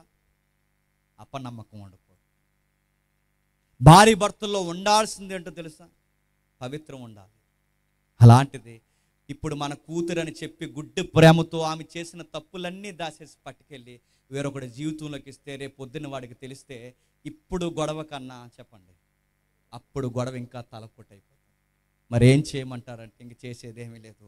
మీరేం చేస్తారంటే వెళ్ళండి, ఎక్కడుందో కనుక్కోండి, లేదా వాళ్ళే ఫోన్ చేస్తారు, సరిగ్గా మీరు ఆ టైంకి స్పందించండి. ఏం అననమ్మా అని చెప్పండి, తీసుకురండి. అంటే వాడిని అలా పెళ్లి చేస్తామండి అంటే మీ స్టేటస్కి సరిపోకపోతే మరి మీ అమ్మాయి సెలక్షన్ అలా ఉంది, మనం ఏం చేస్తాం? తనకి అతను ఇష్టపడ్డాడు కనుక మీ స్టేటస్కి తగినట్టుగా మీరు ఏం చేస్తారంటే మీరే మీ అల్లుడి గారికి ఎంతో కొంత డబ్బులు ఇచ్చి ఏదో ఒక వ్యాపారం చేయించి మీ లెవెల్కి తగ్గట్టుగా ఇంకా ఆయన తీర్చిదిద్దుకోండి. ఎందుకంటే ఇప్పుడు ఈ అబ్బాయిని కాదని వెళ్ళిపోయిన ఈ అమ్మాయిని తీసుకొచ్చి ఎవరికి పెళ్లి చేసినా అది అన్యాయమే, మోసం చేసిన వాళ్ళం అవుతాం. అంతేనంటే నైతికత ప్రకారం ఆలోచిస్తే అంతే సార్ అన్నాడు. సరే ఎదురు చూశారు. సరిగ్గా 3వ రోజుకి ఫోన్ చేసింది అమ్మాయి. ఈ లేచిపోయిన వాళ్ళందరూ ఎన్నో రోజుకి ఫోన్ చేస్తారు చెప్పనా? 1 వారం రోజులు ఫోన్ చేస్తారు. ఎందుకంటే ఈ తీసిపోయిన గాలిగాడి పూరి కూడా కొండ బయట, ఈ తీసుకెళ్ళిన టిఫిన్ ఆడేం చేస్తాడు? ఏం ఉద్యోగస్తుడా? అలానే ఉద్యోగస్తులు తెలుపమని కదా నా ఉద్దేశం. అలా ఏం చేస్తారని అడుగుతున్నాను. జీవితం మీద అవగాహన లేని నిర్ణయాలు తీసుకుని ఇంట్లోంచి వెళ్ళిపోతే ఏం చేస్తారు? 1 వారం రోజులకి నేను మళ్ళీ చెప్తున్నాను, నువ్వు ఏది ప్రేమని తిరిగావో 1 వారం రోజులకి మొత్తం ముఖం మొత్తుతారు. ఫోన్ చేశారు, ఆ ఫోన్ చేస్తే వెళ్ళాడు ఒటౌటిన, బటన్ సరిగా పెట్టుకోలేదు, బటన్ సరిగా పెట్టుకోకుండా ఒటౌటిన పరిగెట్టాడు, చెప్పులు సరిగా వేసుకోలేదు. నాన్న మేము పలానా దిక్కున్నాం రా నాన్న అంటే పరుగున తండ్రి ప్రేమ కదండి, తల్లిదండ్రులకు గుడ్డు ప్రేమ ఉంటుంది. పిల్లలు ఎన్ని పనులు చేసినా ఒటౌటిన వెళ్ళిపోయాడు. వెళ్ళిపోయి ఆ డోర్ నెంబర్ చెప్తే ఆ డోర్ నెంబర్ కొట్టాడు. కొడితే ఒకడు ఇలా బయటకు వచ్చాడు, ఆ లింగి కట్టుకుని సిరిగిపోయిన బనేలు వేసుకున్నాడు. బయటకు వస్తే సార్ ఇక్కడి నుంచే నాకు ఫోన్ వచ్చింది, రూమ్ నెంబర్ ఇదే చెప్పారంటే ఆడంటాడు అన్నాడు. కాదండి అది ఇక్కడి నుంచి మా అమ్మాయి ఫోన్ అంటున్నాడు. ఆడు నోరు, ఆడి పానపరాకు, ఆడి వ్యవహారం, ఆడి లింగి, ఆడి సిరిగిపోయిన బనేలు, ఆడి మాసిపోయిన గడ్డం, ఆడి వ్యవహారం, ఆడి భాష, ఆడి మాస్ యాటిట్యూడ్ చూస్తే రాంగ్ నెంబర్ గాని వచ్చేసానేమనుకునే తండ్రి అలా దాటి వెళ్ళిపోతుంటే ఈ లోపు వాడి వెనకాల నుంచి కూతురు వచ్చి డాడీ అవాక్ అయిపోయాడు. డాడీ అనగానే అవాక్ అయిపోయాడు. ఒకసారి అడిగాడు, అమ్మా అంటే అవును డాడీ, నేను ప్రేమించిన నా ప్రియుడు ఇతడు అనగానే షాక్ అయిపోయాడు. అవాక్ అయిపోయి వీడెలా నచ్చాడే? నీ అందం ఏంటి, నీ చదువేంటి, నీ పెంపకం ఏంటి, నేను ఎంత బంగారం బొమ్మలా పెంచాం, ఈ నీకు నచ్చడం ఏంటంటే డాడీ అలా మాట్లాడకండి, మా ప్రేమను అగౌరవపరచకండి. నీకు పిచ్చెక్కిందా? ఏం మాట్లాడితే నువ్వు రేపో మాపో ఈ బీటెక్ అయిపోతే నేను పీజీ చేద్దామని నేను అనుకుంటున్నాను. అసలు నీ ఫ్యూచర్ ఏంటి, నీకు ఎలాంటి సంబంధం తెద్దాం అనుకున్నా, నీ నిర్ణయాలు ఏంటి అని అడిగితే అలా అనకండి. వాడి వాసన, వాడి దరిద్రం ఏంటని అడిగితే అప్పుడు అందట డాడీ మీ కళ్ళుతో కాదు చెప్పండి, నా కళ్ళుతో నోర్మి అన్నాడు. నీ కళ్ళుతో చూస్తే ఆడి పాన్ పరాకు కాదా? నీ కళ్ళుతో చూస్తే ఆడి చెడు వాసన కాదా? నీ కళ్ళుతో చూస్తే ఆడి వ్యవహారం, గౌరవం లేని వాడి విధానం అది కాదా? నీ కళ్ళుతో కనబడేది ఏంటి, నా కళ్ళుతో నోర్మి మెంటల్ అని తిట్టాడు. ఏం మాట్లాడుతున్నావు? ఆ చెత్తంతా నిర్ణయం తీసుకుని ఏం మాట్లాడుతుంటే అలా కాదురా, నా కళ్ళు నోర్మే పో, నువ్వు వద్దు, నీ ప్రేమ వద్దు, ఈడు వద్దు, పోయి ఎక్కడైనా దూకండి, నా కూతురు లేదనుకుంటా ఇంటికి వచ్చేసాడు. మాస్టర్ గారు అడిగారు, ఏంటి కూతురే తీసుకురంటే ఏం తీసుకొస్తాను సార్, తన నిర్ణయం ఏంటండి, వాడిని చూస్తే నాకే వామిట్ అయిపోతుంది. అలాంటిది ఎంత గారాభంగా ఎంత శుభ్రంగా పెరిగిందండి, ఎలా ఇష్టపడింది ఏమనంటే కళ్ళుతో చూడమంటుందండి అని చెప్పాడు. కూతురి మీద ప్రేమ కనుక తండ్రి ఇలా చెబుతున్నాడు. ఏమన్నాడు తెలుసా? అయ్యా ఎవరో మోసం చేశారండి నా కూతురిని, ఎవరో తప్పుడు మాటలు చెప్పారండి నా కూతురికి, ఎవరో చెడు మాటలు చెప్పారండి నా కూతురికి, ఎవరో ఏదో పెట్టేశారని నాకు. తల్లిదండ్రులు ఇలాగే మాట్లాడతారు, ఎప్పుడు మనం తప్పు లేదంటారు. ఎవరు తప్పు చెప్పండి? వాళ్ళ ఫ్రెండ్స్ ఎవరో మోసం చేశారండి, వాడే ఏదో చేశాడండి, ఎప్పుడు వాళ్ళదే తప్పండి అని చెప్తారు. కానీ రివర్స్ గుర్తుపెట్టుకోండి, మా కూతుర్ని ఎవరో మోసం చేశాడని నా తండ్రి చెప్తుంటే పాస్టర్ గారు అన్నారు, నీ కూతుర్ని ఎవరు మోసం చేయలేదు. నీ కూతుర్ని ఎవరు మోసం చేశారో తెలుసా? మీ కూతురు హృదయమే మీ కూతుర్ని మోసం చేసి. హృదయము వ్యాధి కలిగినది, హృదయము మోసకరమైనది. మీ అమ్మాయిని మోసం చేసింది ఆటో డ్రైవర్ సెకండరీ, అసలు మోసం చేసింది మొదట వాడి కాదు. మీ అమ్మాయిని మోసం చేసింది ఎవడు చెప్పండి? తన హృదయమే తనని మోసం చేసింది. అది ఘోరమైన వ్యాధి కలది. అది లోపలుండి మనకి ఫిలాసఫీలు చెప్తుంది. ఏమంటుంది తెలుసా? ఎంతమంది చేయట్లేదు, నువ్వు చేస్తే ఏముందని లోపల నుంచి మనకు పాఠాలు నేర్పిస్తుంది. అది తప్పేముంది? ఇష్టపడుతున్నావు, తప్పేముంది? లోపల నుంచి పాఠాలు చెప్తుంది. సినిమాలు ఏం చూడట్లేదుగా, పాటలేగా అంటది అది. చివరి కొంతమంది పాటల దగ్గర సినిమానికి వెళ్ళారు, సినిమాలు చూస్తున్నారు ఏంటంటే వాళ్ళకు ఫిలాసఫీ ఉంది లోపల నుంచి. వాళ్ళు ఏమన్నారు చెప్పనా? ఇవి అలాంటి సినిమాలు కాదు, మంచి సినిమాలు. మంచి సినిమాలు కూడా ఉంటాయా? ఎవడో రాశాడు ఫేస్బుక్లో, నాకు భలే నచ్చింది. ఆ ఫేస్బుక్లో సినిమా ఇండస్ట్రీ కొరకు, ఏమనుకున్నా పర్లేదు లైవ్ వెళ్తుంది, సినిమా ఇండస్ట్రీ కొరకు అతను ఏమని రాశాడో చూడండి. 70 సంవత్సరాల సినీ ఇండస్ట్రీలో, 70 సంవత్సరాల సినీ ఇండస్ట్రీలో ఈ సినీ ఇండస్ట్రీ భారతదేశానికి చేసిందేంటో తెలుసా? ప్రపంచాన్ని జయించగలిగే శక్తి కలిగిన భారతదేశానికి ఈ సినిమా 70 సంవత్సరాల సినిమా ఇండస్ట్రీ భారతదేశానికి చేసిందేంటో తెలుసా? యువతని అమ్మాయిల వెనకాల పడి తిరగడమే హీరోయిజం అని యువతని పాడు చేయడం నేర్పించింది ఈ ఇండస్ట్రీ. ఈ పనికి మాన చెత్త ఇండస్ట్రీ కాదా చెప్పండి? హీరోయిజం అంటే ఏంటి చెప్పండి? బస్సులు వెనకాల ఎరగడం, ఆ బస్సుల వెనకాల పరిగెట్టడం, ఆ ఎగురుతో నిలబడడం, ఎగులు శేషలు చేయడం, ఇవే కదండి సినిమా ఇండస్ట్రీలో. ఉద్యోగం లేకపోవడం, చదువు గాలి కుదిలేయడం, ఇష్టానుసారంగా తిరగడం. అందుకే 70 సంవత్సరాల సినిమా ఇండస్ట్రీ ఏమి నేర్పించింది? చెత్త నేర్పించింది. అమ్మాయిల వెనకాల తిరగడమే హీరోయిజం అని నేర్పించింది.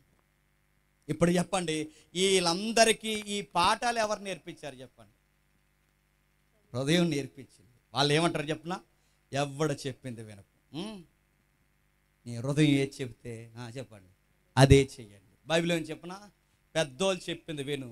నువ్వు ప్రపంచంలో వినకూడని మాట ఏదన్నా ఉంది అంటే నీ హృదయం చెప్పిన మాట అస్సలు వినక. బైబిల్ హృదయం మాట వినొద్దంది, లోకము హృదయం మాట వినమంది. ఎవడు అన్నాడట, నా హృదయం నా దగ్గర ఉండలేదు, నీ చుట్టూ తిరుగుతుంది. అలాగే తిరుగుతుంది, శ్మశానానికి పోయే వరకు అలాగే తిరుగుతుంది, తిరగనే. ఏదో రోజు ఏ డ్రైనేజీలో పడిపోయే వరకు అలాగే తిరుగుతుంది, తిరగనే. సొలొమోను చెప్తున్నాడు, సొలొమోనుకి మాట్లాడుతున్నాడు దేవుడు. ఏమని చెప్తున్నాడు? సొలొమోను హృదయంతో జాగ్రత్త, అది బాల్యం నుంచి చెడ్డది. బాల్యం నుంచి చెడ్డదంటే బాల్యం నుంచి చెడ్డది. మీ ఇంట్లో ఎవరైనా చిన్నపిల్లలు ఉంటే మీరు గమనించండి, మీ పిల్లోడు ఎదురుగా ఇంకొక పిల్లోడిని ఎత్తుకోండి, గిల్లెత్తాడు, కరిసేస్తాడు. నేను పెట్టుకున్నాను, గిల్లేస్తాడు, కరిసేస్తాడు వాడు. ఎందుకో తెలుసా? పిల్లలకి ఆ క్షణం నుంచి ఉంటుందంటే వద్దండి, ఎగిరిపోతుంది, వద్దు. పిల్లలకి ఆ క్షణం నుంచి ఉంటుందంటే ఉంటుంది, బాల్యం నుంచి. మీ కూతురు చిన్న బిడ్డ ఉంటే ఆ బిడ్డ ముందు ఇంకొక బిడ్డను ఎత్తుకోండి, వాళ్ళని దించే వరకు ఊరుకుంటే ఒట్టు. ఈ మధ్య తెలిసింది నాకు, కూతురు పుట్టింది. ఊరుకోరంటే ఊరుకోరు. పిల్లలకి ఆ స్టేజ్లో తెలిసిపోద్ది వాళ్ళకి, వాళ్ళు ఏడ్ చేస్తారు. ఆల్రెడీ వాళ్ళ దగ్గర ఒక వస్తువు ఉంటుంది, ఆ వస్తువు ఉండగా మన ఇంట్లోకి వేరే పిల్లోడు వచ్చి ఇంకో వస్తువు తీసుకుంటే ఈ వస్తువుతో ఆడుకోకుండా అది కూడా కావాలంటారు.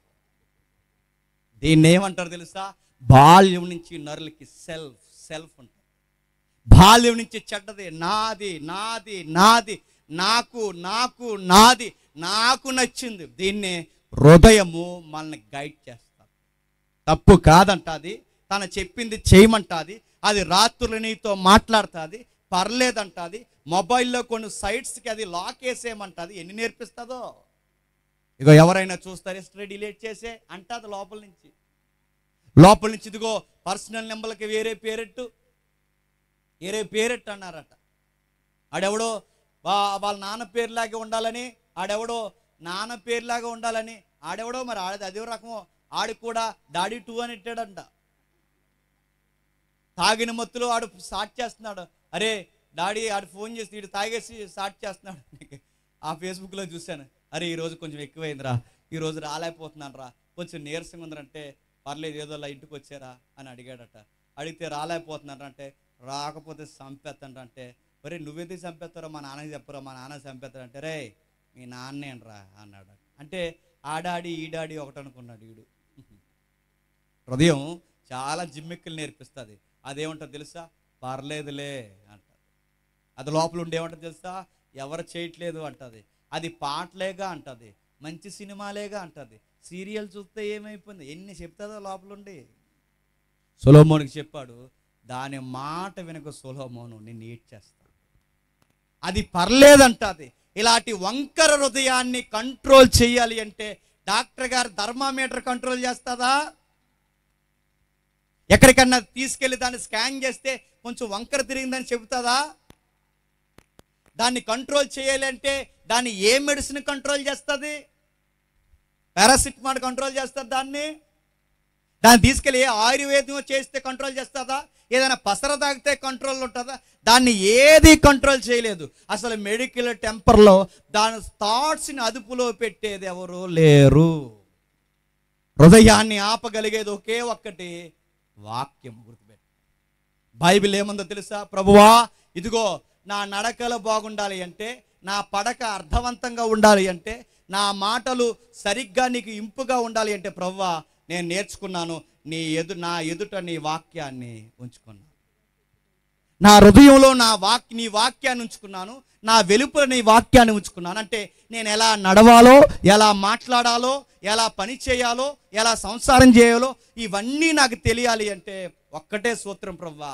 ఈ పతనమైన హృదయాన్ని కంట్రోల్ చేసి లంగర్లాగా లింకే సాపగలిగేది ఒక్కటే, చెప్పండి, వాక్యము. ఈ వాక్యానికి ఉన్న గొప్ప కితాబ్ ఏంటంటే ఇది నరాల్లోకి దూరుతుందట, నెక్స్ట్ కీలల్లోకి, అది నెక్స్ట్ ప్రతి అవయవాల్లోనికి, ప్రతి దాన్ని కంట్రోల్ చేస్తుంది. అందుకే అది ప్రతి దానికి సరి అయిన లంగర్ లాంటిది. సొలొమోనుకి చెప్పాడు, నీ వాక్యము నీ హృదయము కంట్రోల్లో ఉండాలి అంటే నీ వాక్యము నీ హృదయంలో ఉండాలి. సొలొమోను బైబిల్ చదవడం మానేస్తాం.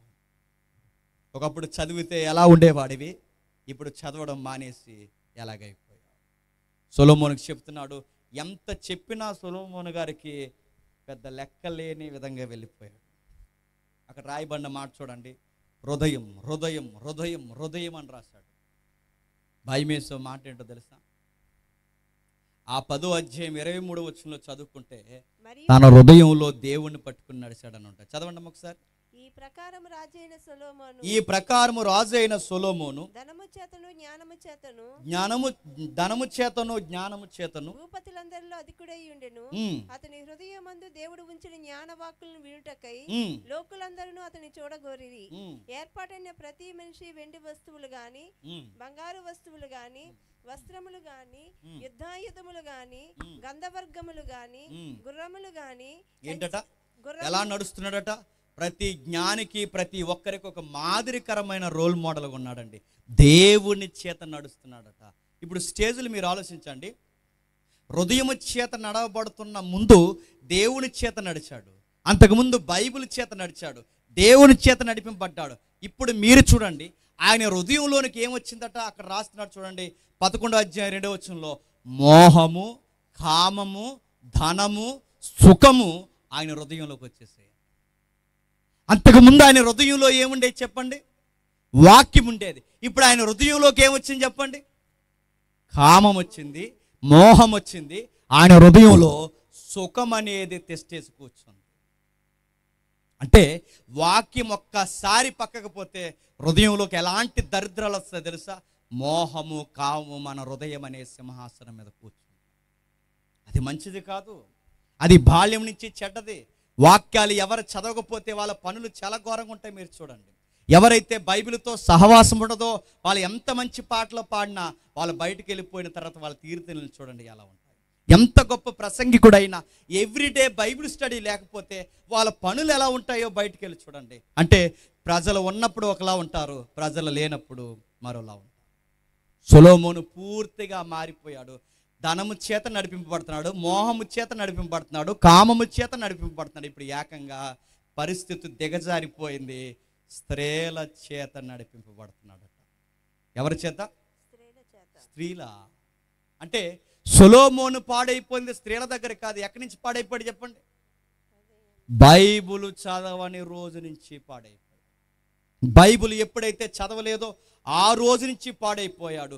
పాడైపోయి చివరికి స్త్రీల దగ్గరకు వచ్చేసరికి పూర్తిగా పతనం అయిపోయాడు. నేను ముగించేస్తున్నాను, జాగ్రత్తగా వినండి. బైబిల్ చదవకపోతే సొలొమోను ఎంత ఘోరంగా అయ్యాడు అనడానికి దేవుడు తీసుకున్న నిర్ణయం ఏంటో తెలిసి ఇక చెప్పడం మానేశాడు. దేవుడితో వచ్చిన ఒక ప్రాబ్లం ఉందండి. చెబుతాడు చెబుతాడు చెబుతాడు చెబుతాడు చెబుతాడు చెబుతాడు వినలేదా? వదిలేస్తాడు.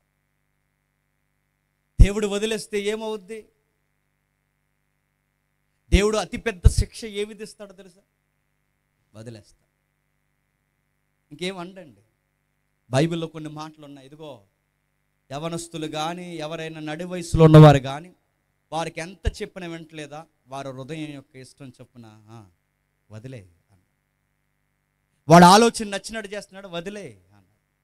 యమనుడా నీ కోరిక చొప్పున నీ ఇష్టం చొప్పున నీకు నచ్చినట్టు పరిగెట్టు. ఇక దేవండు దేవుడిచ్చిన అతిపెద్ద పనిష్మెంట్లో ఒక పనిష్మెంట్ ఏంటో తెలుసా? దేవుడు వదిలేస్తాడు. దేవుడు వదిలేస్తే ఏమవుద్దండి? ఏమవుద్దో తెలుసా? మన పాపాల్లో మనమే పొర్లాడి పొర్లాడి పొర్లాడి చచ్చిపోతాం. ఒక మాట ఉంది, చదవండి, ఎంత భయం వేస్తుందో. ఓషియా గ్రంథం 13వ అధ్యాయం. ఓషియా గ్రంథం 13వ అధ్యాయం 9వ వచనం చూడండి. ఓషియా గ్రంథం 13వ అధ్యాయం 9వ వచనం. నీ సహాయకర్తయగు నాకు నీవు విరోధివై నిన్ను నీవే నిర్మూలన చేసుకుందువు. ఈ పట్టణములలో ఎవరు నీకు సహాయం చేయరు. నీ రాజు ఏమైనా ఇశ్రాయేలు ఎలా పాడు చేసుకుంటుందంట? నిన్ను నువ్వే పాడు చేసుకుంటావు. మళ్ళీ చెప్తున్నాను, బైబిల్ చదవకపోయినా దేవుడు వదిలేసినా దేవుడే మనకు శిక్షించాల్సిన అవసరం లేదట. మరి మనల్ని మనమే పాడు చేసుకుంటాం. దేవుడు ఎలా వదిలేస్తాడంటే వదిలే, ఇంకా వదిలే. ఆడి పాపంలో ఆడే పడి పడి పడి పడి పొర్లాడి పొర్లాడి పొర్లాడి వాడే నాశనం చేసుకుంటాడు. దేవుడు చెబుతాడు తాకరా తాకరా తాకరా తాకరా, తాగొద్దురా అని చెప్తాడు. తాగుతాడు తాగుతాడు తాగుతాడు. దేవుడు వదిలేస్తాడు. చివరికి ఏ కిడ్నీ కొట్టేస్తుంది, దేవుడు పోతుంది. అందులో పొర్లాడి పొర్లాడి చచ్చిపోతాడు. వ్యభిచారం చెయ్యొద్దు చెయ్యొద్దు చెయ్యొద్దు చెయ్యొద్దని అనేక ప్రసంగాల ద్వారా చెబుతాడు. ఇంకా చేస్తే వదిలేస్తాడు. ఏ సుఖవ్యాధి వచ్చి చివరికి మంచం పడి చచ్చిపోతాడు. దొంగతనాలు వద్దురా వద్దురా వద్దురా అని చెబుతాడు. దొంగతనాల జోలికి పోతావు, ఏదో రోజు దొరుకుతావు, పతనం అయిపోతావు. దేవుడిచ్చే అతిపెద్ద శిక్ష ఏంటో తెలుసా? ఆయన ఏమి అనకపోవడమే అతిపెద్ద శిక్ష. ఇంకేమండ దేవుడు వదిలేస్తాడు. దేవుడు వదిలేస్తే ఏమవుద్ది ఒకసారి చూడండి. కయ్యేన్ని వదిలేశాడు, ఏమయ్యాడు? దేశదిమ్మరైపోయాడు. సౌలు వదిలేశాడు, ఏమయ్యాడు? సూసైడ్ చేసుకుని చచ్చిపోయాడు. యోధాను వదిలేశాడు, ఏమయ్యాడు? ఉరేసుకుని చచ్చిపోయాడు. సొలొమోను వదిలేశాడు, ఏమయ్యాడు? ఊహించలేని పతనానికి వెళ్ళిపోయాడు. రాయబడిన మాట మీరు చూడండి. ఒకప్పుడు సొలొమోను దేవుడికి బంగారు దేవాలయం కట్టాడు. ఇప్పుడు అదే సొలొమోను మోయాబీల అమోనీల ఇత్తీల దేవతలకు బలిపీఠాలు కడుతున్నాడు. ఎలాగైపోయాడేంటి? బైబిల్ చదవడం మానేశాడు కనుక ఇలాగైపోయాడు. ఒకప్పుడు సొలొమోనుకి ఎవరైనా చెబితే రాణీలు వచ్చి ఆయన చెబుతుంటే ఇలా విని అనేవారట, అయ్యా మా సింహాసనాల మీద ఉండే కన్నా మీ ఇంట్లో పని మనుషులకు ఉండిపోతే చాలు, ఇంతకు మించిన ధన్యత మాకు లేదనేవారట. ఎలా ఉండేవాడు, ఎలా అయిపోయాడు తెలుసా? రాణీలే అని చెబితే వినేవారు. ఇప్పుడు చెప్పండి, రాణీలు చెబుతుంటే ఈయన వింటున్నాడు. ఇలాగైపోయాడేంటి? దేవుడు వదిలేసిన వాక్యాలు చదవడం మానేసిన చెప్పే స్థితిలో నుంచి చెప్పండి చెప్పించుకునే స్థితిలోకి వచ్చేసాడు. పాడైపోయాడు, చివరికి పతనమైపోయాడు. చివరికి ఎంత ఘోరం అంటే సొలొమోను వృద్ధుడైపోయాడు కనుక తన భార్యలు అతను హృదయం తిప్పేశారని ఉంది. వృద్ధుడైపోతే ఒకప్పుడు సొలొమోనుకి కూర్చో అంటే కూర్చునేవారు, నిలబడమంటే నిలబడేవారు. సొలొమోను కేకేస్తే పరిచారకులు అడలెత్తిపోయేవారు. స్త్రీలైనా పురుషులైన అధిపతులైన సొలొమోను యొక్క పరిపాలనకి ఫిదా అయిపోయారు. ఈరోజు సొలొమోను చెప్పే రోజులు పోయాయి, చేతగానులు చెబితే వినే రోజులు వచ్చేసాయి. వాళ్ళకి చెప్పినట్టు చేస్తున్నాడట. దేవుడే వచ్చి చెప్తున్నాడు, ఏం సొలొమోను ఎంత ఎలా పతనమయ్యావంటే వాక్యాలు చదవడం మానేశావు. నేను ముగించేస్తున్నాను. బైబిల్ చదవకపోతే పాడైపోతారంటే పాడైపోతారు. ఇశ్రాయేలు రాజులు చరిత్ర మీరు చదవండి. రాజు వాక్యం చదివి దేవుడి దగ్గర ఉన్నంత కాలం పరిపాలన బాగుండేది. దేవుడు వాక్యాన్ని చదివి దేవునికి దూరమైనప్పుడు పరిపాలన పాడైపోయేది. ఇప్పుడు నేను అడుగుతున్నాను, మీ కుటుంబాలు బాగుండాలన్నా, మీ సంసారాలు బాగుండాలన్నా మీరు వాక్యము దేవునికి దగ్గరకుంటే బాగుంటారు. ఎప్పుడైతే దగ్గరగా లేరో అన్ని విధాలుగా పాడైపోతారు. వాక్యం చెబుతుంది, అడుగడుగునా ఖచ్చితంగా సెలవిస్తుంది. బైబిల్ అడుగడుగునా మాట్లాడుతుంది. వాక్యం ద్వారా చెప్పాడు, సొలొమోను వినలేదు. దేవుడు డైరెక్ట్గా వచ్చి చెప్పాడు, సొలొమోను వినలేదు. దేవుడు ఒక మాట అన్నాడు, ఆ 11వ అధ్యాయం చివరి మాటలో, 4వ అధ్యాయం చివరి మాటలు అంటాడు, ఇతను హృదయం దావీదు హృదయం వలె లేదట. ఎలా లేదట? ఇతను హృదయం దావీదు హృదయం వలె లేదు. ప్రశ్న అడుగుతున్నాను, చెప్పండి, దావీదు తప్పు చేయలేదా? చేశాడు లేదా? దావీదు గారి పైనుంచి ఎవరినో చూశారుగా, ఆయన తప్పు చేశాడుగా. మరి దావీదు హృదయంతో ఎందుకు పోల్చాడు? దావీదు హృదయంతో ఈయన ఎందుకు పోలుస్తున్నాడు? దావీదు కూడా మిస్టేక్ చేశాడుగా. అంటే దావీదు మిస్టేక్ చేశాడు, తప్పు చేశాడు, కానీ చెబితే తప్పును దిద్దుకున్నాడు, క్షమాపణ అడిగాడు. చెప్పినా వినడం లేదు. ఎవరు చెప్పండి?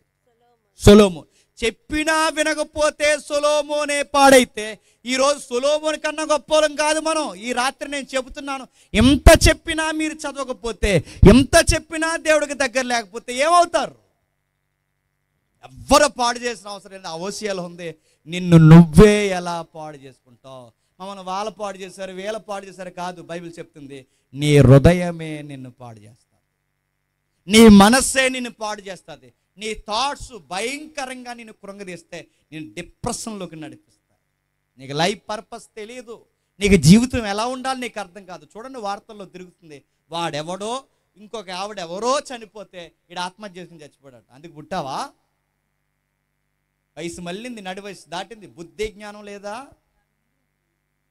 ఈరోజు చూడండి, మాట్లాడితే చచ్చిపోతాడు. చచ్చిపోవడానికి పుట్టారా? హృదయం నీకేం చెప్తుంది తెలుసా? నచ్చింది దక్కకపోతే చచ్చిపో అంటుంది, నచ్చింది దొరకకపోతే తాగే అంటుంది. ఈ హృదయం ఏమంటుందంటే తాగేసి ఊగేరని చెబుతుంది. బైబిల్ చెబుతుంది, దాంతో జాగ్రత్త, నువ్వు ఎంత దగ్గరగా నాకుంటే దానికి నేను అంత కళ్ళిమేసి ఆపుతాను. సొలొమోనుకి దావీదు గారికి ఉన్న తేడా, సొలొమోనుకి దావీదు గారికి దేవుడు పంపితే ఒక ప్రవక్త వచ్చి చెప్పాడు. తప్పు చేశాడు, ఏమీ కాదనుకున్నాడు. ఎవరు? దావీదు గారు. ముగించేస్తాను, వినండి. తప్పు చేసి సింహాసనం మీద కూర్చుని జడ్జాగా పరిపాలిస్తున్నప్పుడు నాతాన్ అనే ప్రవక్త వచ్చాడు. సార్, మీకు చిన్న స్టోరీ చెప్తాను అన్నాడు. చెప్పండి నాతాన్ ప్రవక్త గారు అన్నారు. ఏమి లేదు సార్, మన దేశంలో ఒక పేదోడు ఉన్నాడు సార్. ఆ పేదోడికి గారాభంగా కూతురు లభించుకునే ఒక గొర్రెపిల్ల ఉంది సార్. వాడు కూతురు మాదిరి పెంచుకుంటున్నాడు సార్. ఈలోపు మన ఊర్లో ఒక బలిసినోడు ఉన్నాడు సార్. ఆ బలిసినోడికి ఇందు చేసుకుంటున్నాడు సార్. వాడు ఇందు కొరకు ఊర్లో ఎక్కడా గొర్రె పిల్లలు లేవని వాడు సరిగ్గా బలిసినోడు వచ్చి ఈ పేదోడు గొర్రె పిల్లనట్టుకు వెళ్ళిపోయాడు సార్. పేదోడు కూడా ఉండి ఎంత బతుకులాడుకున్నా, నా గొర్రె పిల్ల నా కూతురు లాంటిది, దయచేసి పట్టుకెళ్ళొద్దన్నా ఈ బలిసినోడు పట్టుకెళ్ళి వండుకొని తినేశాడు సార్ అని. దావీదు సింహాసనం మీద కూర్చొని సెంగిలాగా ఎగరేసేలాగా అన్నాడు, ఎవడాడు అన్నాడు. ఆ పేదోడు గొర్రె పిల్ల నట్టుకెళ్ళిపోయింది. ఎవడంటే ఎవరో కాదు sir, that your man, you, మీరే అని చెప్పాడు. ఈ కథలో ఉన్న ఇదిగో ఆ పేదోడు, ఈ కథలో ఉన్న పేదోడు ఉరియా, ఈ ఉరియా దగ్గర ఉన్న గొర్రె పిల్ల బెత్షెబా, ఆ బలిసి ఆ గొర్రెను తినేసినోడు మీరే సార్ అని. ఆశ్చర్యపోయాడు, కుప్పగూలిపోయాడు. నేనా అంటే మీరే సార్. తన తప్పు తనకి ఎప్పుడైతే అర్థమైందో, వాక్యాలు చదవడం తగ్గించిన దావీదుకి నాతాను ఎప్పుడైతే చెప్పాడో కుప్పకూలిపోయేలా రాశాడు, దేవా తప్పు చేశాను ప్రభువా, తప్పు చేశాను ప్రభువా, కేవలం తెలిసి తప్పు చేశాను ప్రభువా, కావాలని నీకు వ్యతిరేకంగా తప్పు చేశాను ప్రభువా, నేను తెలుసో తెలియక కాదు ప్రభువా, అన్నీ తెలిసే తప్పు చేశాను ప్రభువా, క్షమించు ప్రభువా. కడుక్కున్న పాలైనంత మరక నేను అంటించేసుకున్నాను. ఈ సోపుతో కడుగు, నీ వాక్యముతో కడుగు, నీ శుద్ధ మనసుతో కడుగు ప్రభువా. ఉరియా రక్తం నాకు అంటికిపోయింది, కడుగు ప్రభువా అని ఒక్కసారి చెబితే మారిపోయాడు. ఎంత మారిపోయాడు తెలుసా? మళ్ళీ ఆయనకి వయసు అయిపోయిన తర్వాత ఆయనకి చలి పుట్టేస్తుంటే ఆయనకి ఎట్ట కలిగించడానికి ఆ 12 సంవత్సరాల అమ్మాయిని తీసుకుని వచ్చి, అబీషగ్ అనే ఒక అమ్మాయిని తీసుకుని వచ్చి దావీదు కౌగుల్లో పెట్టిన ఆ అమ్మాయిని ఆ విధంగా ముట్టుకోలేదంట. ఎందుకు? జీవితంలో పాఠం నేర్చుకున్నాడు. దావీదు ఒక్కసారి జీవితంలో దెబ్బతిని ఈ హృదయం చెప్పింది వినకూడదని, ప్రవ్వా నాకు శుద్ధ హృదయము దయచేయను, నా హృదయంలో పరిశుద్ధాత్మ ఆనందాన్ని పుట్టించు, నాకు రక్షణ ఆనందాన్ని పుట్టించు, నీ సహవాసం దూరం చేయకు. ఎందుకంటే నువ్వు నన్ను ఏమనో, నన్ను ఒక్కసారి వదిలేసావో నన్ను నేనే పాడు చేసుకుంటాను. కయ్యేను వదిలేశాడు, దేశదిమ్మరైపోయాడు. సౌలును వదిలేశాడు, పొడుచుకొని చచ్చిపోయాడు. యోధాను వదిలేశాడు, ఊరేసుకుని చచ్చిపోయాడు. అందుకే ప్రభు అయిన యేసుక్రీస్తు వారి వెలలోనికి వచ్చినప్పుడు, ఆకాశానికి భూమికి మధ్య ఆ శిలువ మీద వేలాడుతున్నప్పుడు ఆయన ఘోషించింది ఏంటో తెలుసా? దేవా, ఈ శిలువ అంటే నాకు భయం లేదు, ఈ మనుషుల మాటలంటే నాకు భయం లేదు, ఈ మేకులేసి కొట్టేస్తున్న ఈ వైను నాకు భయం లేదు, నాకు భయమల్లా ఒక్కటే తండ్రి, నన్ను ఎవరు వదిలేసినా పర్లేదు, నువ్వు మాత్రం నా చెయ్యి వదలు. దేవుడు చెయ్యి వదిలేస్తే ఏమవుద్దో చెప్పనా? జీవితం ఏమవుతుందో కూడా అర్థం అవుతుంది. ఇంతకన్నా ఘోరం ఇంకేమి? దేవుడిచ్చే అతిపెద్ద పనిష్మెంట్ ఇంకేమండు? వదిలేస్తాడు. ఆ నచ్చిన పనులు చేసుకుంటూ చేసుకుంటూ చేసుకుంటూ చేసుకుంటూ వెళ్ళిపోతాం. మన మనసు కనీసం తప్పని కూడా చెప్పదు. ఎందుకంటే ఆ మనసుకి వాత వేయబడిన మనస్సాక్షి అవుద్ది. మనసుకి ఎప్పుడైతే వాత వేయబడతాదో నీ మనస్సాక్షి కాన్షియస్ ఇంకా పని చేయడం మానేస్తాడు. నువ్వు చెప్పిందే రైట్ అన్నట్టు వెళ్ళిపోతావు. సొలొమోను పాడైపోయాడు. ఈ మాట అంటున్నందుకు ఇబ్బంది పడకండి. సొలొమోను చివరికి ఏమయ్యాడంటే బైబిల్ ఏమయ్యాడో చెప్పలేదు. నాకు భయం వేసే మాట ఏంటో తెలుసా? ఆ ఎబ్రీ పత్రిక మనం చదువుతున్నప్పుడు విశ్వాస వీరుల జాబితా ఉంటుంది. విశ్వాస వీరుల జాబితాలో విశ్వాస వీరుల పనులు అందరి పేర్లు ఉంటాయి. సమూయేలు పేరు ఉంటుంది, దావీదు పేరు ఉంటుంది, తర్వాత ఎవరి పేరు ఉండదు చెప్పండి? సొలొమోను పేరు ఉంటుంది. ఆశ్చర్యం వేసే మాట, అసలు ఆయన ఉన్నాడా? ఆయన నిశ్చత్వంలో ఉన్నట్టా లేనట్టంటే బైబిల్ సైలెంట్ అయిపోయింది. అక్కడ ఒక మనిషి జీవితం చనిపోయే సమయానికి అసలు ఈ మనిషి ఎక్కడికి వెళ్ళి ఉంటాడన్న ప్రశ్న ఉండకూడదండి. ఇంకంతకన్నా ఘోరమైన జీవితం ఇంకేమీ లేదు. మనం చనిపోతే ఎలా చనిపోతే తెలుసా? ఖచ్చితంగా ఈ మనిషి పరిశుద్ధుల స్వాస్థ్యంలో ఉంటాడని అని చెప్పుకోవాలి. ఈ మనుషుడు ఖచ్చితంగా దివారాత్రులు బైబిల్ చదివేవాడు, వాక్యాలకి దగ్గరగా ఉండేవాడు, దేవునితో ఎక్కువ పెనుగులాడేవాడు, దేవుడు అని చనిపోయాడు. ఖచ్చితంగా ఇతను అబ్రహాము, ఇస్సాకు, యాకోబుల పరిశుద్ధుల స్వాస్థ్యంలో ఉంటాడని చెప్పుకోవాలి. కానీ బైబిల్ ఎక్కడ సొలొమోను ఎక్కడున్నాడో స్పష్టత లేదు. భయంకరం. ఒక్క బైబిల్ చదవకపోతే రాజే ఇలాగైపోతే సంవత్సరాలు బైబిల్ చదువుతలేదండి. మనం 2019 అయిపోయింది, చదవలేదు.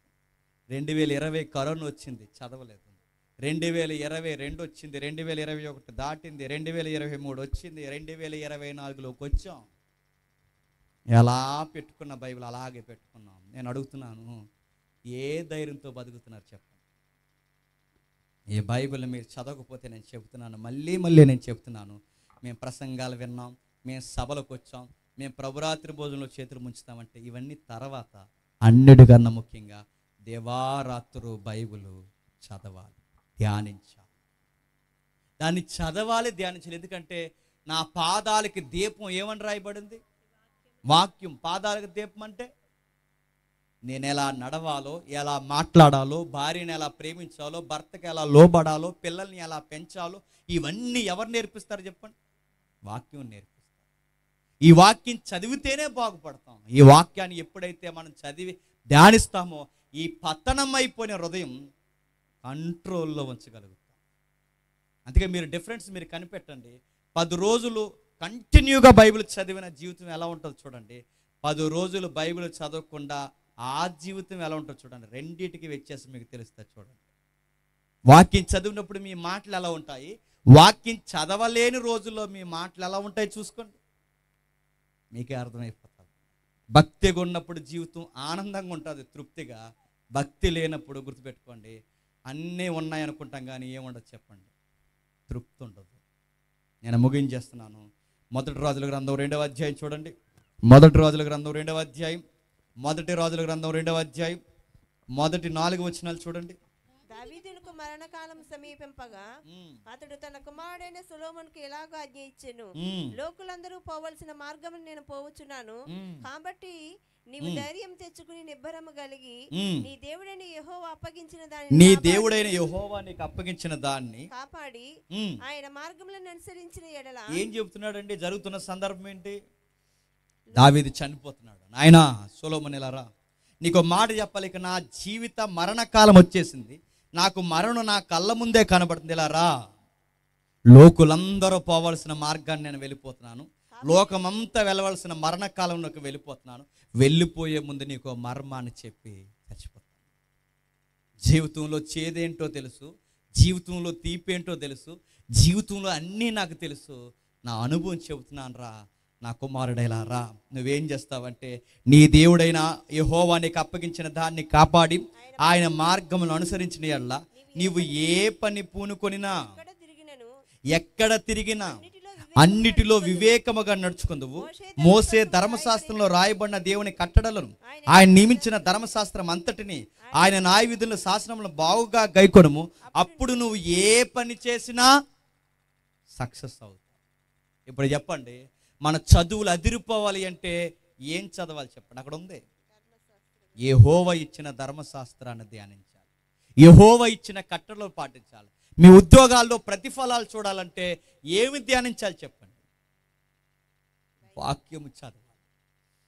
మరో మాట లింక్ పెట్టాడు అక్కడ, నీవు నీ పిల్లలు తమ ప్రవర్తన విషయంలో జాగ్రత్తగా ఉండి నా ఎదుట తమ పూర్ణ హృదయంతో పూర్ణ మనస్సుతో సత్యమును అనుసరించి నడుచుకునే యెడల ఇశ్రాయేలు రాజ్య సింహాసనం మీద ఆసీనుడు ఒకడు నీకు ఉండక మానడు. యెహోవా నన్ను గూర్చి ప్రమాణం చేసిన మాటను స్థిరపరచును. ఈ చదివిన 4 వచనాల్లో ఏం రాస్తున్నాడు చూడండి. నువ్వు ఏ పని పూనుకొనినా, నువ్వు ఎక్కడ తిరిగినా నీకు వివేకముగా నడుచుకోవాలి అంటే నువ్వు ఏం చదవాలి? ధర్మశాస్త్రాన్ని చదవాలి, వాక్యాన్ని చదవాలి, బైబిల్ చదవాలి. మనం చదవం, మన వాక్యాలు చదవం. మనం అలా బైబిల్ అలా ఫ్యాషన్గా పట్టుకుని తిరుగుతాం, చదవం. చాలామంది వస్తారు, మా కాపురంలో అస్సలు కుదురుంటలేదు పాస్టర్ గారు, మాకు అస్సలు సమాధానం లేదు పాస్టర్ గారు, మా కొరకు ప్రార్థన చేయండి అంటే ఈసారి ఇలా చెప్పండి, బైబిల్ చదవండి ఇద్దరు కూర్చొని అని చెప్పండి. చదవరు వీళ్ళిద్దరు, గొడవాడుకోవడం సరిపోతుంది తెల్లవారులు. చదవండి ఇద్దరు కూర్చొని, చెరుకు అధ్యాయం చదువుకోండి. కాపురాలు ఎలా ఉండాలో బైబిల్ చెప్పింది, ఎలా ప్రేమించాలో బైబిల్ చెప్పింది, ఎలా లోబడాలో బైబిల్ చెప్పింది. చదవరు. చాలామంది ఏడాది అంతా గాలి తిరిగి సాయంత్రానికి వచ్చి లేదా ఎగ్జామ్స్ టైంలో వచ్చి పాస్టర్ గారు మాకు ప్రార్థన చేయండి అంటే బైబిల్ ఏమంటే చెప్పనా, ఎవడరా నువ్వు అని అడుగుతారు. నువ్వు బైబిల్ చదవు, నీ టెక్స్ట్ బుక్లు చదవు, నువ్వేమీ చదవు. ఇప్పుడు వచ్చి పరీక్షలు ఇచ్చే పాస్టర్ గారు నా కొరకు ప్రార్థన చేయండి అంటే పరలోక నుంచి కరపత్రిక పంపిస్తున్నా అనుకుంటున్న దేవుడు. వాక్యాలు చదువు. అక్కడ రాయబడిన మాట చూడండి, ఏ పనిలో అయినా సక్సెస్ చూడాలి అంటే దేనితో ఎక్కువ కనెక్ట్ అయి ఉండాలి చెప్పండి? బైబిల్తో. ఒక సేవ విస్తరించాలి అంటే బైబిల్కి దగ్గరగా ఉండాలి. ఒక సేవకుడు ఘనముగా కొనియాడబడాలి అంటే వాక్యాన్ని డీప్గా ఇన్వాల్వ్ అయిపోయి ఉండాలి. ఒక సంసారం బ్రైట్గా ఉండాలి అంటే వాక్యాన్ని బలముగా చదవాలి. ఒక సహవాసం బలముగా ఉండాలి అంటే వాక్యాన్ని బలముగా చదవాలి. ఈ యొక్క ప్రతినిధులుగా ఉన్న ప్రతి ఒక్కరూ గొప్ప వేలుకలుగా ప్రతినిధులుగా తలకాయలు ఘనముగా ఏలాలి అంటే వాక్యాన్ని చదవాలి. ఈ అనుభవాన్ని ఎవరు చెప్తున్నారు చెప్పండి? దావీదు చెబుతున్నాడు, ఇదిగో నాయనా, నేను వాక్యం చదివినంత కాలం గొలియాతునైనా కొట్టాను, బలవంతులనైనా కొట్టాను, దేవునికి దగ్గరగా ఉన్నంత కాలం యుద్ధాల్లో విజయాలు నాదే, దేవుడికి దూరం జరిగాను, వాటమి కూడా నాదే. నేను దేవుని ధర్మశాస్త్రాన్ని దివారాత్రుల్లో ధ్యానించినంత కాలము ఇదిగో విజయాల పరంపర కొనసాగింది. దేవుణ్ణి ఒక్కసారి నిర్లక్ష్యం చేశాను, వాక్యాన్ని ఒక్కసారి నిర్లక్ష్యం చేశాను, ఏ అడవుల నుంచి వచ్చానో మళ్ళీ ఆ అడవులకే పారిపోయాను. నేను ముగించేస్తున్నాను. సొలొమోను గారికి బైబిల్ ఆ రోజు యాజకుల చేతుల్లోంచి వచ్చింది. మన చేతుల్లోకి బైబిల్ ఎక్కడి నుండి వచ్చిందో తెలుసా? కొంతమంది చనిపోతే మన చేతుల్లోకి బైబిల్ వచ్చిందండి. ఊరికే రాలేదండి ఈ బైబిల్. అందుకే బైబిల్ కింద ఎట్టొద్దని ఎందుకంటామో తెలుసా? మన తెలుగు బైబిల్ మన చేతుల్లోకి రావడానికి చాలామంది రక్తము కారిస్తే వచ్చింది. మన ఇండియాలో చాలామంది హతసాక్షులు అయిపోతే బైబిల్ వచ్చింది. మేధావులు సువార్థికులు కూర్చొని దీన్ని తర్జుమా చేస్తే మన చేతుల్లోకి బైబిల్ వచ్చింది. విలియం కేరీ ఇండియాకు వచ్చి బైబిల్ని తర్జుమా చేస్తున్నప్పుడు ఆ తర్జుమా చేసిన ప్రతులను, ఈ రోజంటే మనకు బైబిల్ ఎంత చక్కగా ఉంది, పెద్ద పెద్ద ప్రతుల మీద ఆయన తర్జుమా చేసి ఆ బైబిల్ని ఒక లైబ్రరీలో పెడితే ఆ లైబ్రరీ అంతా కాలిపోయింది. లైబ్రరీ కాలిపోయింది ఏంటని పరిగెడుతున్నప్పుడు భార్య చచ్చిపోయింది. భార్య చనిపోయింది అనుకుని ఊపిరి పీల్చుకునే సమయానికి కొడుకులు చచ్చిపోయారు. ఒకరి వెనకాల ఒకరు చనిపోతే తన భార్య సమాధి మీద తన కొడుకులు సమాధి దగ్గర మోకాళ్ళు వేసి ఇలా ప్రార్థన చేశాడు, దేవా ఈ ఇండియాకి బైబిల్ అందించడానికి నేను వచ్చాను, నాగిటి మీద చెయ్యేశాను, నా భార్య సమాధి ముందు మోకాళ్ళు వేశాను, నాగిటి మీద చెయ్యేసిన నేను నా పిడికిలంతా కన్నీళ్లతో తడిచిపోయినా, నా భార్య నా జీవిత భాగస్వామి నా బిడ్డలు చనిపోయినా ఈ భారతదేశానికి వాక్యాన్ని ఇవ్వకుండా నేను మళ్ళీ ఎక్కడికి వెళ్ళనయ్యా అని ఇక్కడ బైబిల్ ఇచ్చి ఇక్కడే చచ్చిపోయాడు. ఇలా చనిపోతే మన చేతుల్లోకి బైబిల్ వచ్చిందండి. ఈరోజు బైబిల్ ఫ్రీగా ఇస్తున్నారు. ఈరోజు బైబిల్ ఎవరికి పడితే వాళ్ళకి బైబిల్ దొరుకుతుంది. ఈరోజు బైబిల్ కబోర్డ్స్లో పాడేస్తున్నాం, ఎక్కడ పడితే అక్కడ పాడేస్తున్నాం. బైబిల్ తల దగ్గర పెట్టుకుంటున్నాం, కానీ ఆ బైబిల్ చదివే వాళ్ళు లేరు. బైబిల్ చదవకపోతే వ్యత్యాసం తెలియదండి. ఏదో ఆరాధనో తెలియదు, ఎలా మాట్లాడాలో తెలియదు, ఎలా గౌరవించాలో తెలియదు, భార్యని ఎలా ప్రేమించాలో తెలియదు, భర్తకి ఎలా లోబడాలో తెలియదు, సేవ ఎలా చేయాలో తెలియదు, ఎలా ఉండాలో తెలియదు. ఇవన్నీ తెలియాలంటే చెప్పండి బైబిల్ చదవాలి. మేము ప్రసంగాలు వింటున్నామండి, ఆయన ఇన్నింది మేము నేర్చుకుని మేము బతికేస్తామండి అంటే అందరు ప్రసంగికులు రైట్ చెప్పేస్తున్నారు అనుకుంటున్నారా? బైబిల్లో ఉన్నది ఒకటే చెప్పండి, బయట చెప్పేది ఒకటి. మెజారిటీ ఈరోజు తెలుగు రాష్ట్రాల్లో వాక్యానికి విరుద్ధమైన బోధలు ఎక్కువ జరుగుతున్నాయి. అలాంటి దొంగ బోధలు మనం వింటే ఏమైపోతాయని చెప్పండి. అందుకే వాళ్ళు చెబుతున్నవి అలాగున్నవో లేదో మనకు తెలియాలంటే ఏం చేయాలి చెప్పండి, వాక్యం చదవాలి. ఇది దేవుడు ప్రేమించి రాయించాడు. వాక్యాన్ని చదివితే ఎలా ఉంటుందో ఒకసారి కీర్తన చదవండి, ముగించేద్దాం. మొదటి కీర్తన మొదటి 4 వచనాలు చదవండి. మొదటి కీర్తన, దుష్టుల ఆలోచన చొప్పున నడవక, పాపుల మార్గమున నిలవక, అపహాసకులు కూర్చుండ చోటు కూర్చుండక, యెహోవా ధర్మశాస్త్రమును ఆనందించుచు దివారాత్రులు దాన్ని ధ్యానించువాడు ధన్యుడు. బైబిల్ ఎలా చదవాలని చెప్పండి, ఆనందిస్తూ చదవాలి. మనకు బైబిల్ ఎలా చదువుతుందని చెప్పండి, అర్థమవుతా లేదని చదువుతున్నాం మనం. కానీ ఆనందిస్తూ చదువు చాలా అర్థమవుద్ది. అర్థం అవుతా లేదని చదువు ఎప్పటికీ అర్థం అవుద్ది. ఆనందపడుతూ చదువు. నీకు ఎలా ఉంటుందో తెలుసా? అక్కడ కూర్చొని సోది కబుర్లు చెప్పాలనిపించదు, అక్కడ నిలబడి సోది మాటలు మాట్లాడాలనిపించదు, అక్కడ స్నేహితుల దగ్గరికి పోయి చెడు తిరుగులు తిరగాలనిపించదు, చెడు వినాలనిపించదు, చెడు చూడాలనిపించదు, చెడు మాట్లాడాలనిపించదు. నీకు ఎప్పుడు ఏం చదవాలనిపిస్తుంది అంటే ఆనందిస్తే వాక్యాన్ని చదవాలనిపిస్తుంది. ఇక్కడ కూర్చున్నారు, మిమ్మల్ని అందరిని అడుగుతున్నాను. 2020 అయిపోయింది, 2021 అయిపోయింది, 2023 అయిపోయింది, 2024 వచ్చారు. ఈ 3 సంవత్సరాల్లో కనీసం ఒక్కసారైనా బైబిల్ మొత్తం చదివారని అడుగుతున్నాను నేను. చదవకపోతే నేను చెప్తున్నాను, మీ ప్రార్థనల దేవుడు వినడు. మీరిచ్చే 10వ వంతుల లెక్కల్లోనికి రావు. మీరు వాక్యాన్ని గౌరవించకపోతే మీ ఆరాధన దేవునికి అవసరం లేదు. మీకంటూ ఒక సొంత బైబిల్ లేకపోతే దేవుడు మీరు ఎవరో కూడా నాకు తెలియదని ఖచ్చితంగా అంటాడు. ఒకవేళ బైబిల్ ఉన్నా దాన్ని చదవకపోతే మీరెవరో నాకు తెలియదు అంటాడు. ఈ మధ్యకాలంలో మొబైల్లో ఎక్కువ బైబిల్ చదువుతున్నారు. మొబైల్లో వద్దు, బైబిల్ని బైబిల్గానే చదవండి. ఎందుకంటే మొబైల్లో బైబిల్ ఒక్కటే ఉండదు చెప్పండి, నీ చెత్త అంతా ఉంటుంది. పరిశుద్ధమైన గ్రంథాన్ని అందులో చదువుకో. ఏ బస్సులోనూ పోతే చదువుకో పర్లేదు, కానీ నువ్వు ఇంటి దగ్గర ఉన్న ఒక నిశ్శబ్దమైన స్థలం ఉన్నప్పుడు నీకు బైబిల్ ఉండాలి. ఒక ఫ్రెండ్ ఎవరు తెలుసా? బైబిల్లో సామెతల్లో ఉంది, నువ్వు జ్ఞానంతో అక్కవనియు, జ్ఞానంతో చెలికత్తివనియు, జ్ఞానంతో నువ్వు ఇదిగో ప్రియురాలు అనియు నువ్వు కోరుకో అన్నాడు. జ్ఞానం అంటే వాక్యము. ఈ వాక్యాన్ని ఫ్రెండ్లా ఫీల్ అవ్వాలట. ఈ ప్రపంచంలో అత్యధికమైన ఫ్రెండ్ ఎవరైనా ఉన్నారంటే ఎవరు చెప్పండి మనకి? నీ బైబిల్. ఆ బైబిల్ చదువుకుంటే మనసంతా ప్రశాంతం అయిపోవాలండి. ఆ బైబిల్ చదువుకుంటే దేవుడు ఆ బైబిల్లోంచి నీతో మాట్లాడాలి. చదవండి. చదవకపోతే ఏమవుతారు? ముగించేస్తున్నాను. పొగడబడిన సొలొమోనే పతనం అయిపోయాడు. మనం పొగడబడే సొలొమోన్లను కాదు. ఇప్పుడు ఎవరు చెప్పండి? సామాన్యమైన మనుషులు ఉన్న మనం వాక్యాలు చదవకపోతే పతనం అవుతాం. దేవుడు మిమ్మల్ని దీవించునుగాక. ఆ ప్రార్థనతో ఏకీభవించండి. ప్రార్థన. ప్రేమగల తండ్రి, కృపగల దేవ, ఈ రోజుల్లో బైబిల్ గౌరవించేవారే లేరు తండ్రి. ఆ బైబిల్లో ఉన్న వాక్యాలు చెబితే అలా ఉన్నవో లేదో అని చూసేవారు కూడా లేరు తండ్రి. ధ్యానించి చెప్పాలన్న బాధ్యత కలిగిన బోధకులు కూడా లేరు తండ్రి. అలాంటి బోధన చేయాలన్న తండ్రి ఆశ కలిగిన తండ్రి ప్రసంగికులే కరువైపోయారు తండ్రి. ఈరోజు ప్రసంగాలన్నీ తండ్రి దేవుడు మీకు అది ఇస్తాడు ఇది ఇస్తాడని చెప్పేవాళ్ళే తప్ప దేవుడు నీకు ఒక బైబిల్ ఇచ్చాడు అది చదవాలని చెప్పేవాళ్ళు లేరు దేవ. పూర్తిగా సమాజం మారిపోయింది తండ్రి. దేవుడు మమ్మల్ని నడిపించాలని కోరుకుంటారు కానీ తండ్రి ఎలా నడిపిస్తారు దేవ? మీరు వాక్యం చదివితేనే వాక్యంలో నుండే మీరు నడిపిస్తారు తండ్రి. మాకు దేవుడు నడిపింపు కావాలని తండ్రి ఆకాశం వైపు చూస్తున్నారు కానీ తండ్రి బైబిల్లోనికి చూడలేకపోతున్నారు తండ్రి. తండ్రి తన్మయత్నంలోనే భక్తి అనుకుంటున్నారు కానీ తండ్రి ఆరాధనలే భక్తులు అనుకుంటున్నారు కానీ తండ్రి బైబిల్ చదివి దేవుని చిత్తము కనుగొని దాని ప్రకారం పాట అయినా మాట అయినా బ్రతుకైనా ఉండాలని తండ్రి ధ్యానించే బాధ్యత కలిగిన భక్తులు ఎక్కడున్నారు దేవా? తండ్రి ఈరోజు ప్రసంగాల్లో సిలువలు మరుగైపోయాయి. ఈరోజు ప్రసంగాల్లో సిలువే కనబట్టలేదు తండ్రి. ఈరోజు ప్రసంగాల్లో వాక్యం చదవాలని చెప్పేవారే లేరు తండ్రి.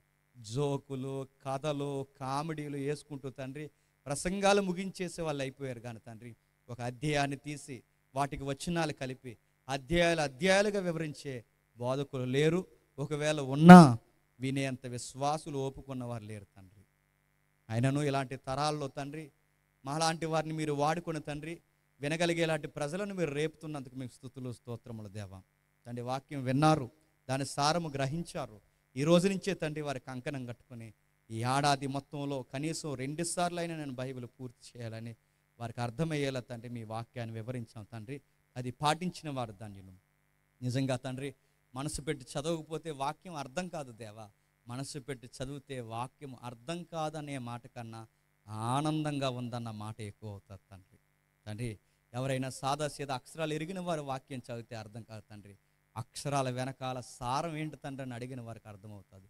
సొలొమోనే తండ్రి బైబిల్ చదవకపోతే ఎంత పతనం అయిపోతే మేము సొలొమోను కన్నా గొప్పవారం కాదు తండ్రి. ఆయన మాటలు మేము చదువుతుంటే మాకు భయం వేస్తుంది తండ్రి. దావీదుని గద్దించిన వెంటనే మారిపోయాడు. సొలొమోన్ని 2 సార్లు గద్దించారు తండ్రి, ఆయన మారలేకపోయాడు.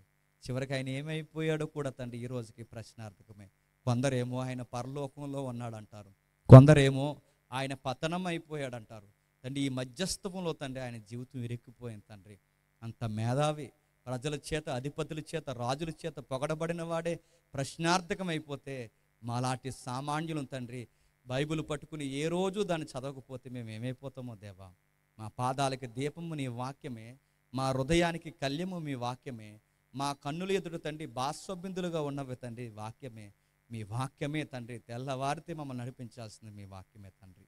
మీ బిడ్డలకి చెప్పాల్సిన సారము నేను చెప్పాను, విని దాని ప్రకారం పాటించిన వారు ధన్యులు. విని తండ్రి నిర్లక్ష్యం చేసిన వారు వారి ఆత్మలకు వారి ఉత్తరవాదులు తండ్రి. ఇక నిలబడి అధ్యక్ష జరిగిస్తున్న దైవజనులు ఎవరైతే ఉన్నారో ఆయన దీవించండి. ఆయన సత్యానికి స్తంభముగా వారి సంఘాన్ని ఆయన ద్వారా మలచండి. ఎవరైతే స్థానిక దైవజనులు ఉన్నారో తండ్రి ఆయనకున్న అనారోగ్య సమస్య వల్ల రాలేకపోయాడని విన్నాను తండ్రి, ఆయనకి స్వస్థత దయచేయండి, వారిని ఆశీర్వదించండి.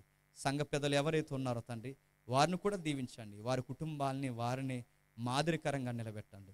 మమ్మల్ని శత్రులుగా భావించి మా మీద చెడ్డ మాటలు పలికిన వారు ఎవరైనా ఉంటే వారిని క్షమిస్తారని కోరుతూ అందరినీ మీ చేతులకు అప్పగిస్తూ మేము తిరిగి వెళ్తున్నాం, క్షేమంగా మమ్మల్ని నడిపిస్తారని కోరుతున్నాం. ఎవరెవరైతే ఆశ కలిగిన ప్రాణులతో ఇక్కడ కూర్చున్నారు, ఏ శ్రమలు, ఏ కన్నీళ్ళు, మాకు తెలియని కష్టాలు, కన్నీళ్ళు ఉన్నవో వారందరికీ శాంతి సమాధానం అనుగ్రహిస్తారని అర్థిస్తూ క్రీస్తునామని ప్రార్థన సమర్పిస్తున్నాం తండ్రి.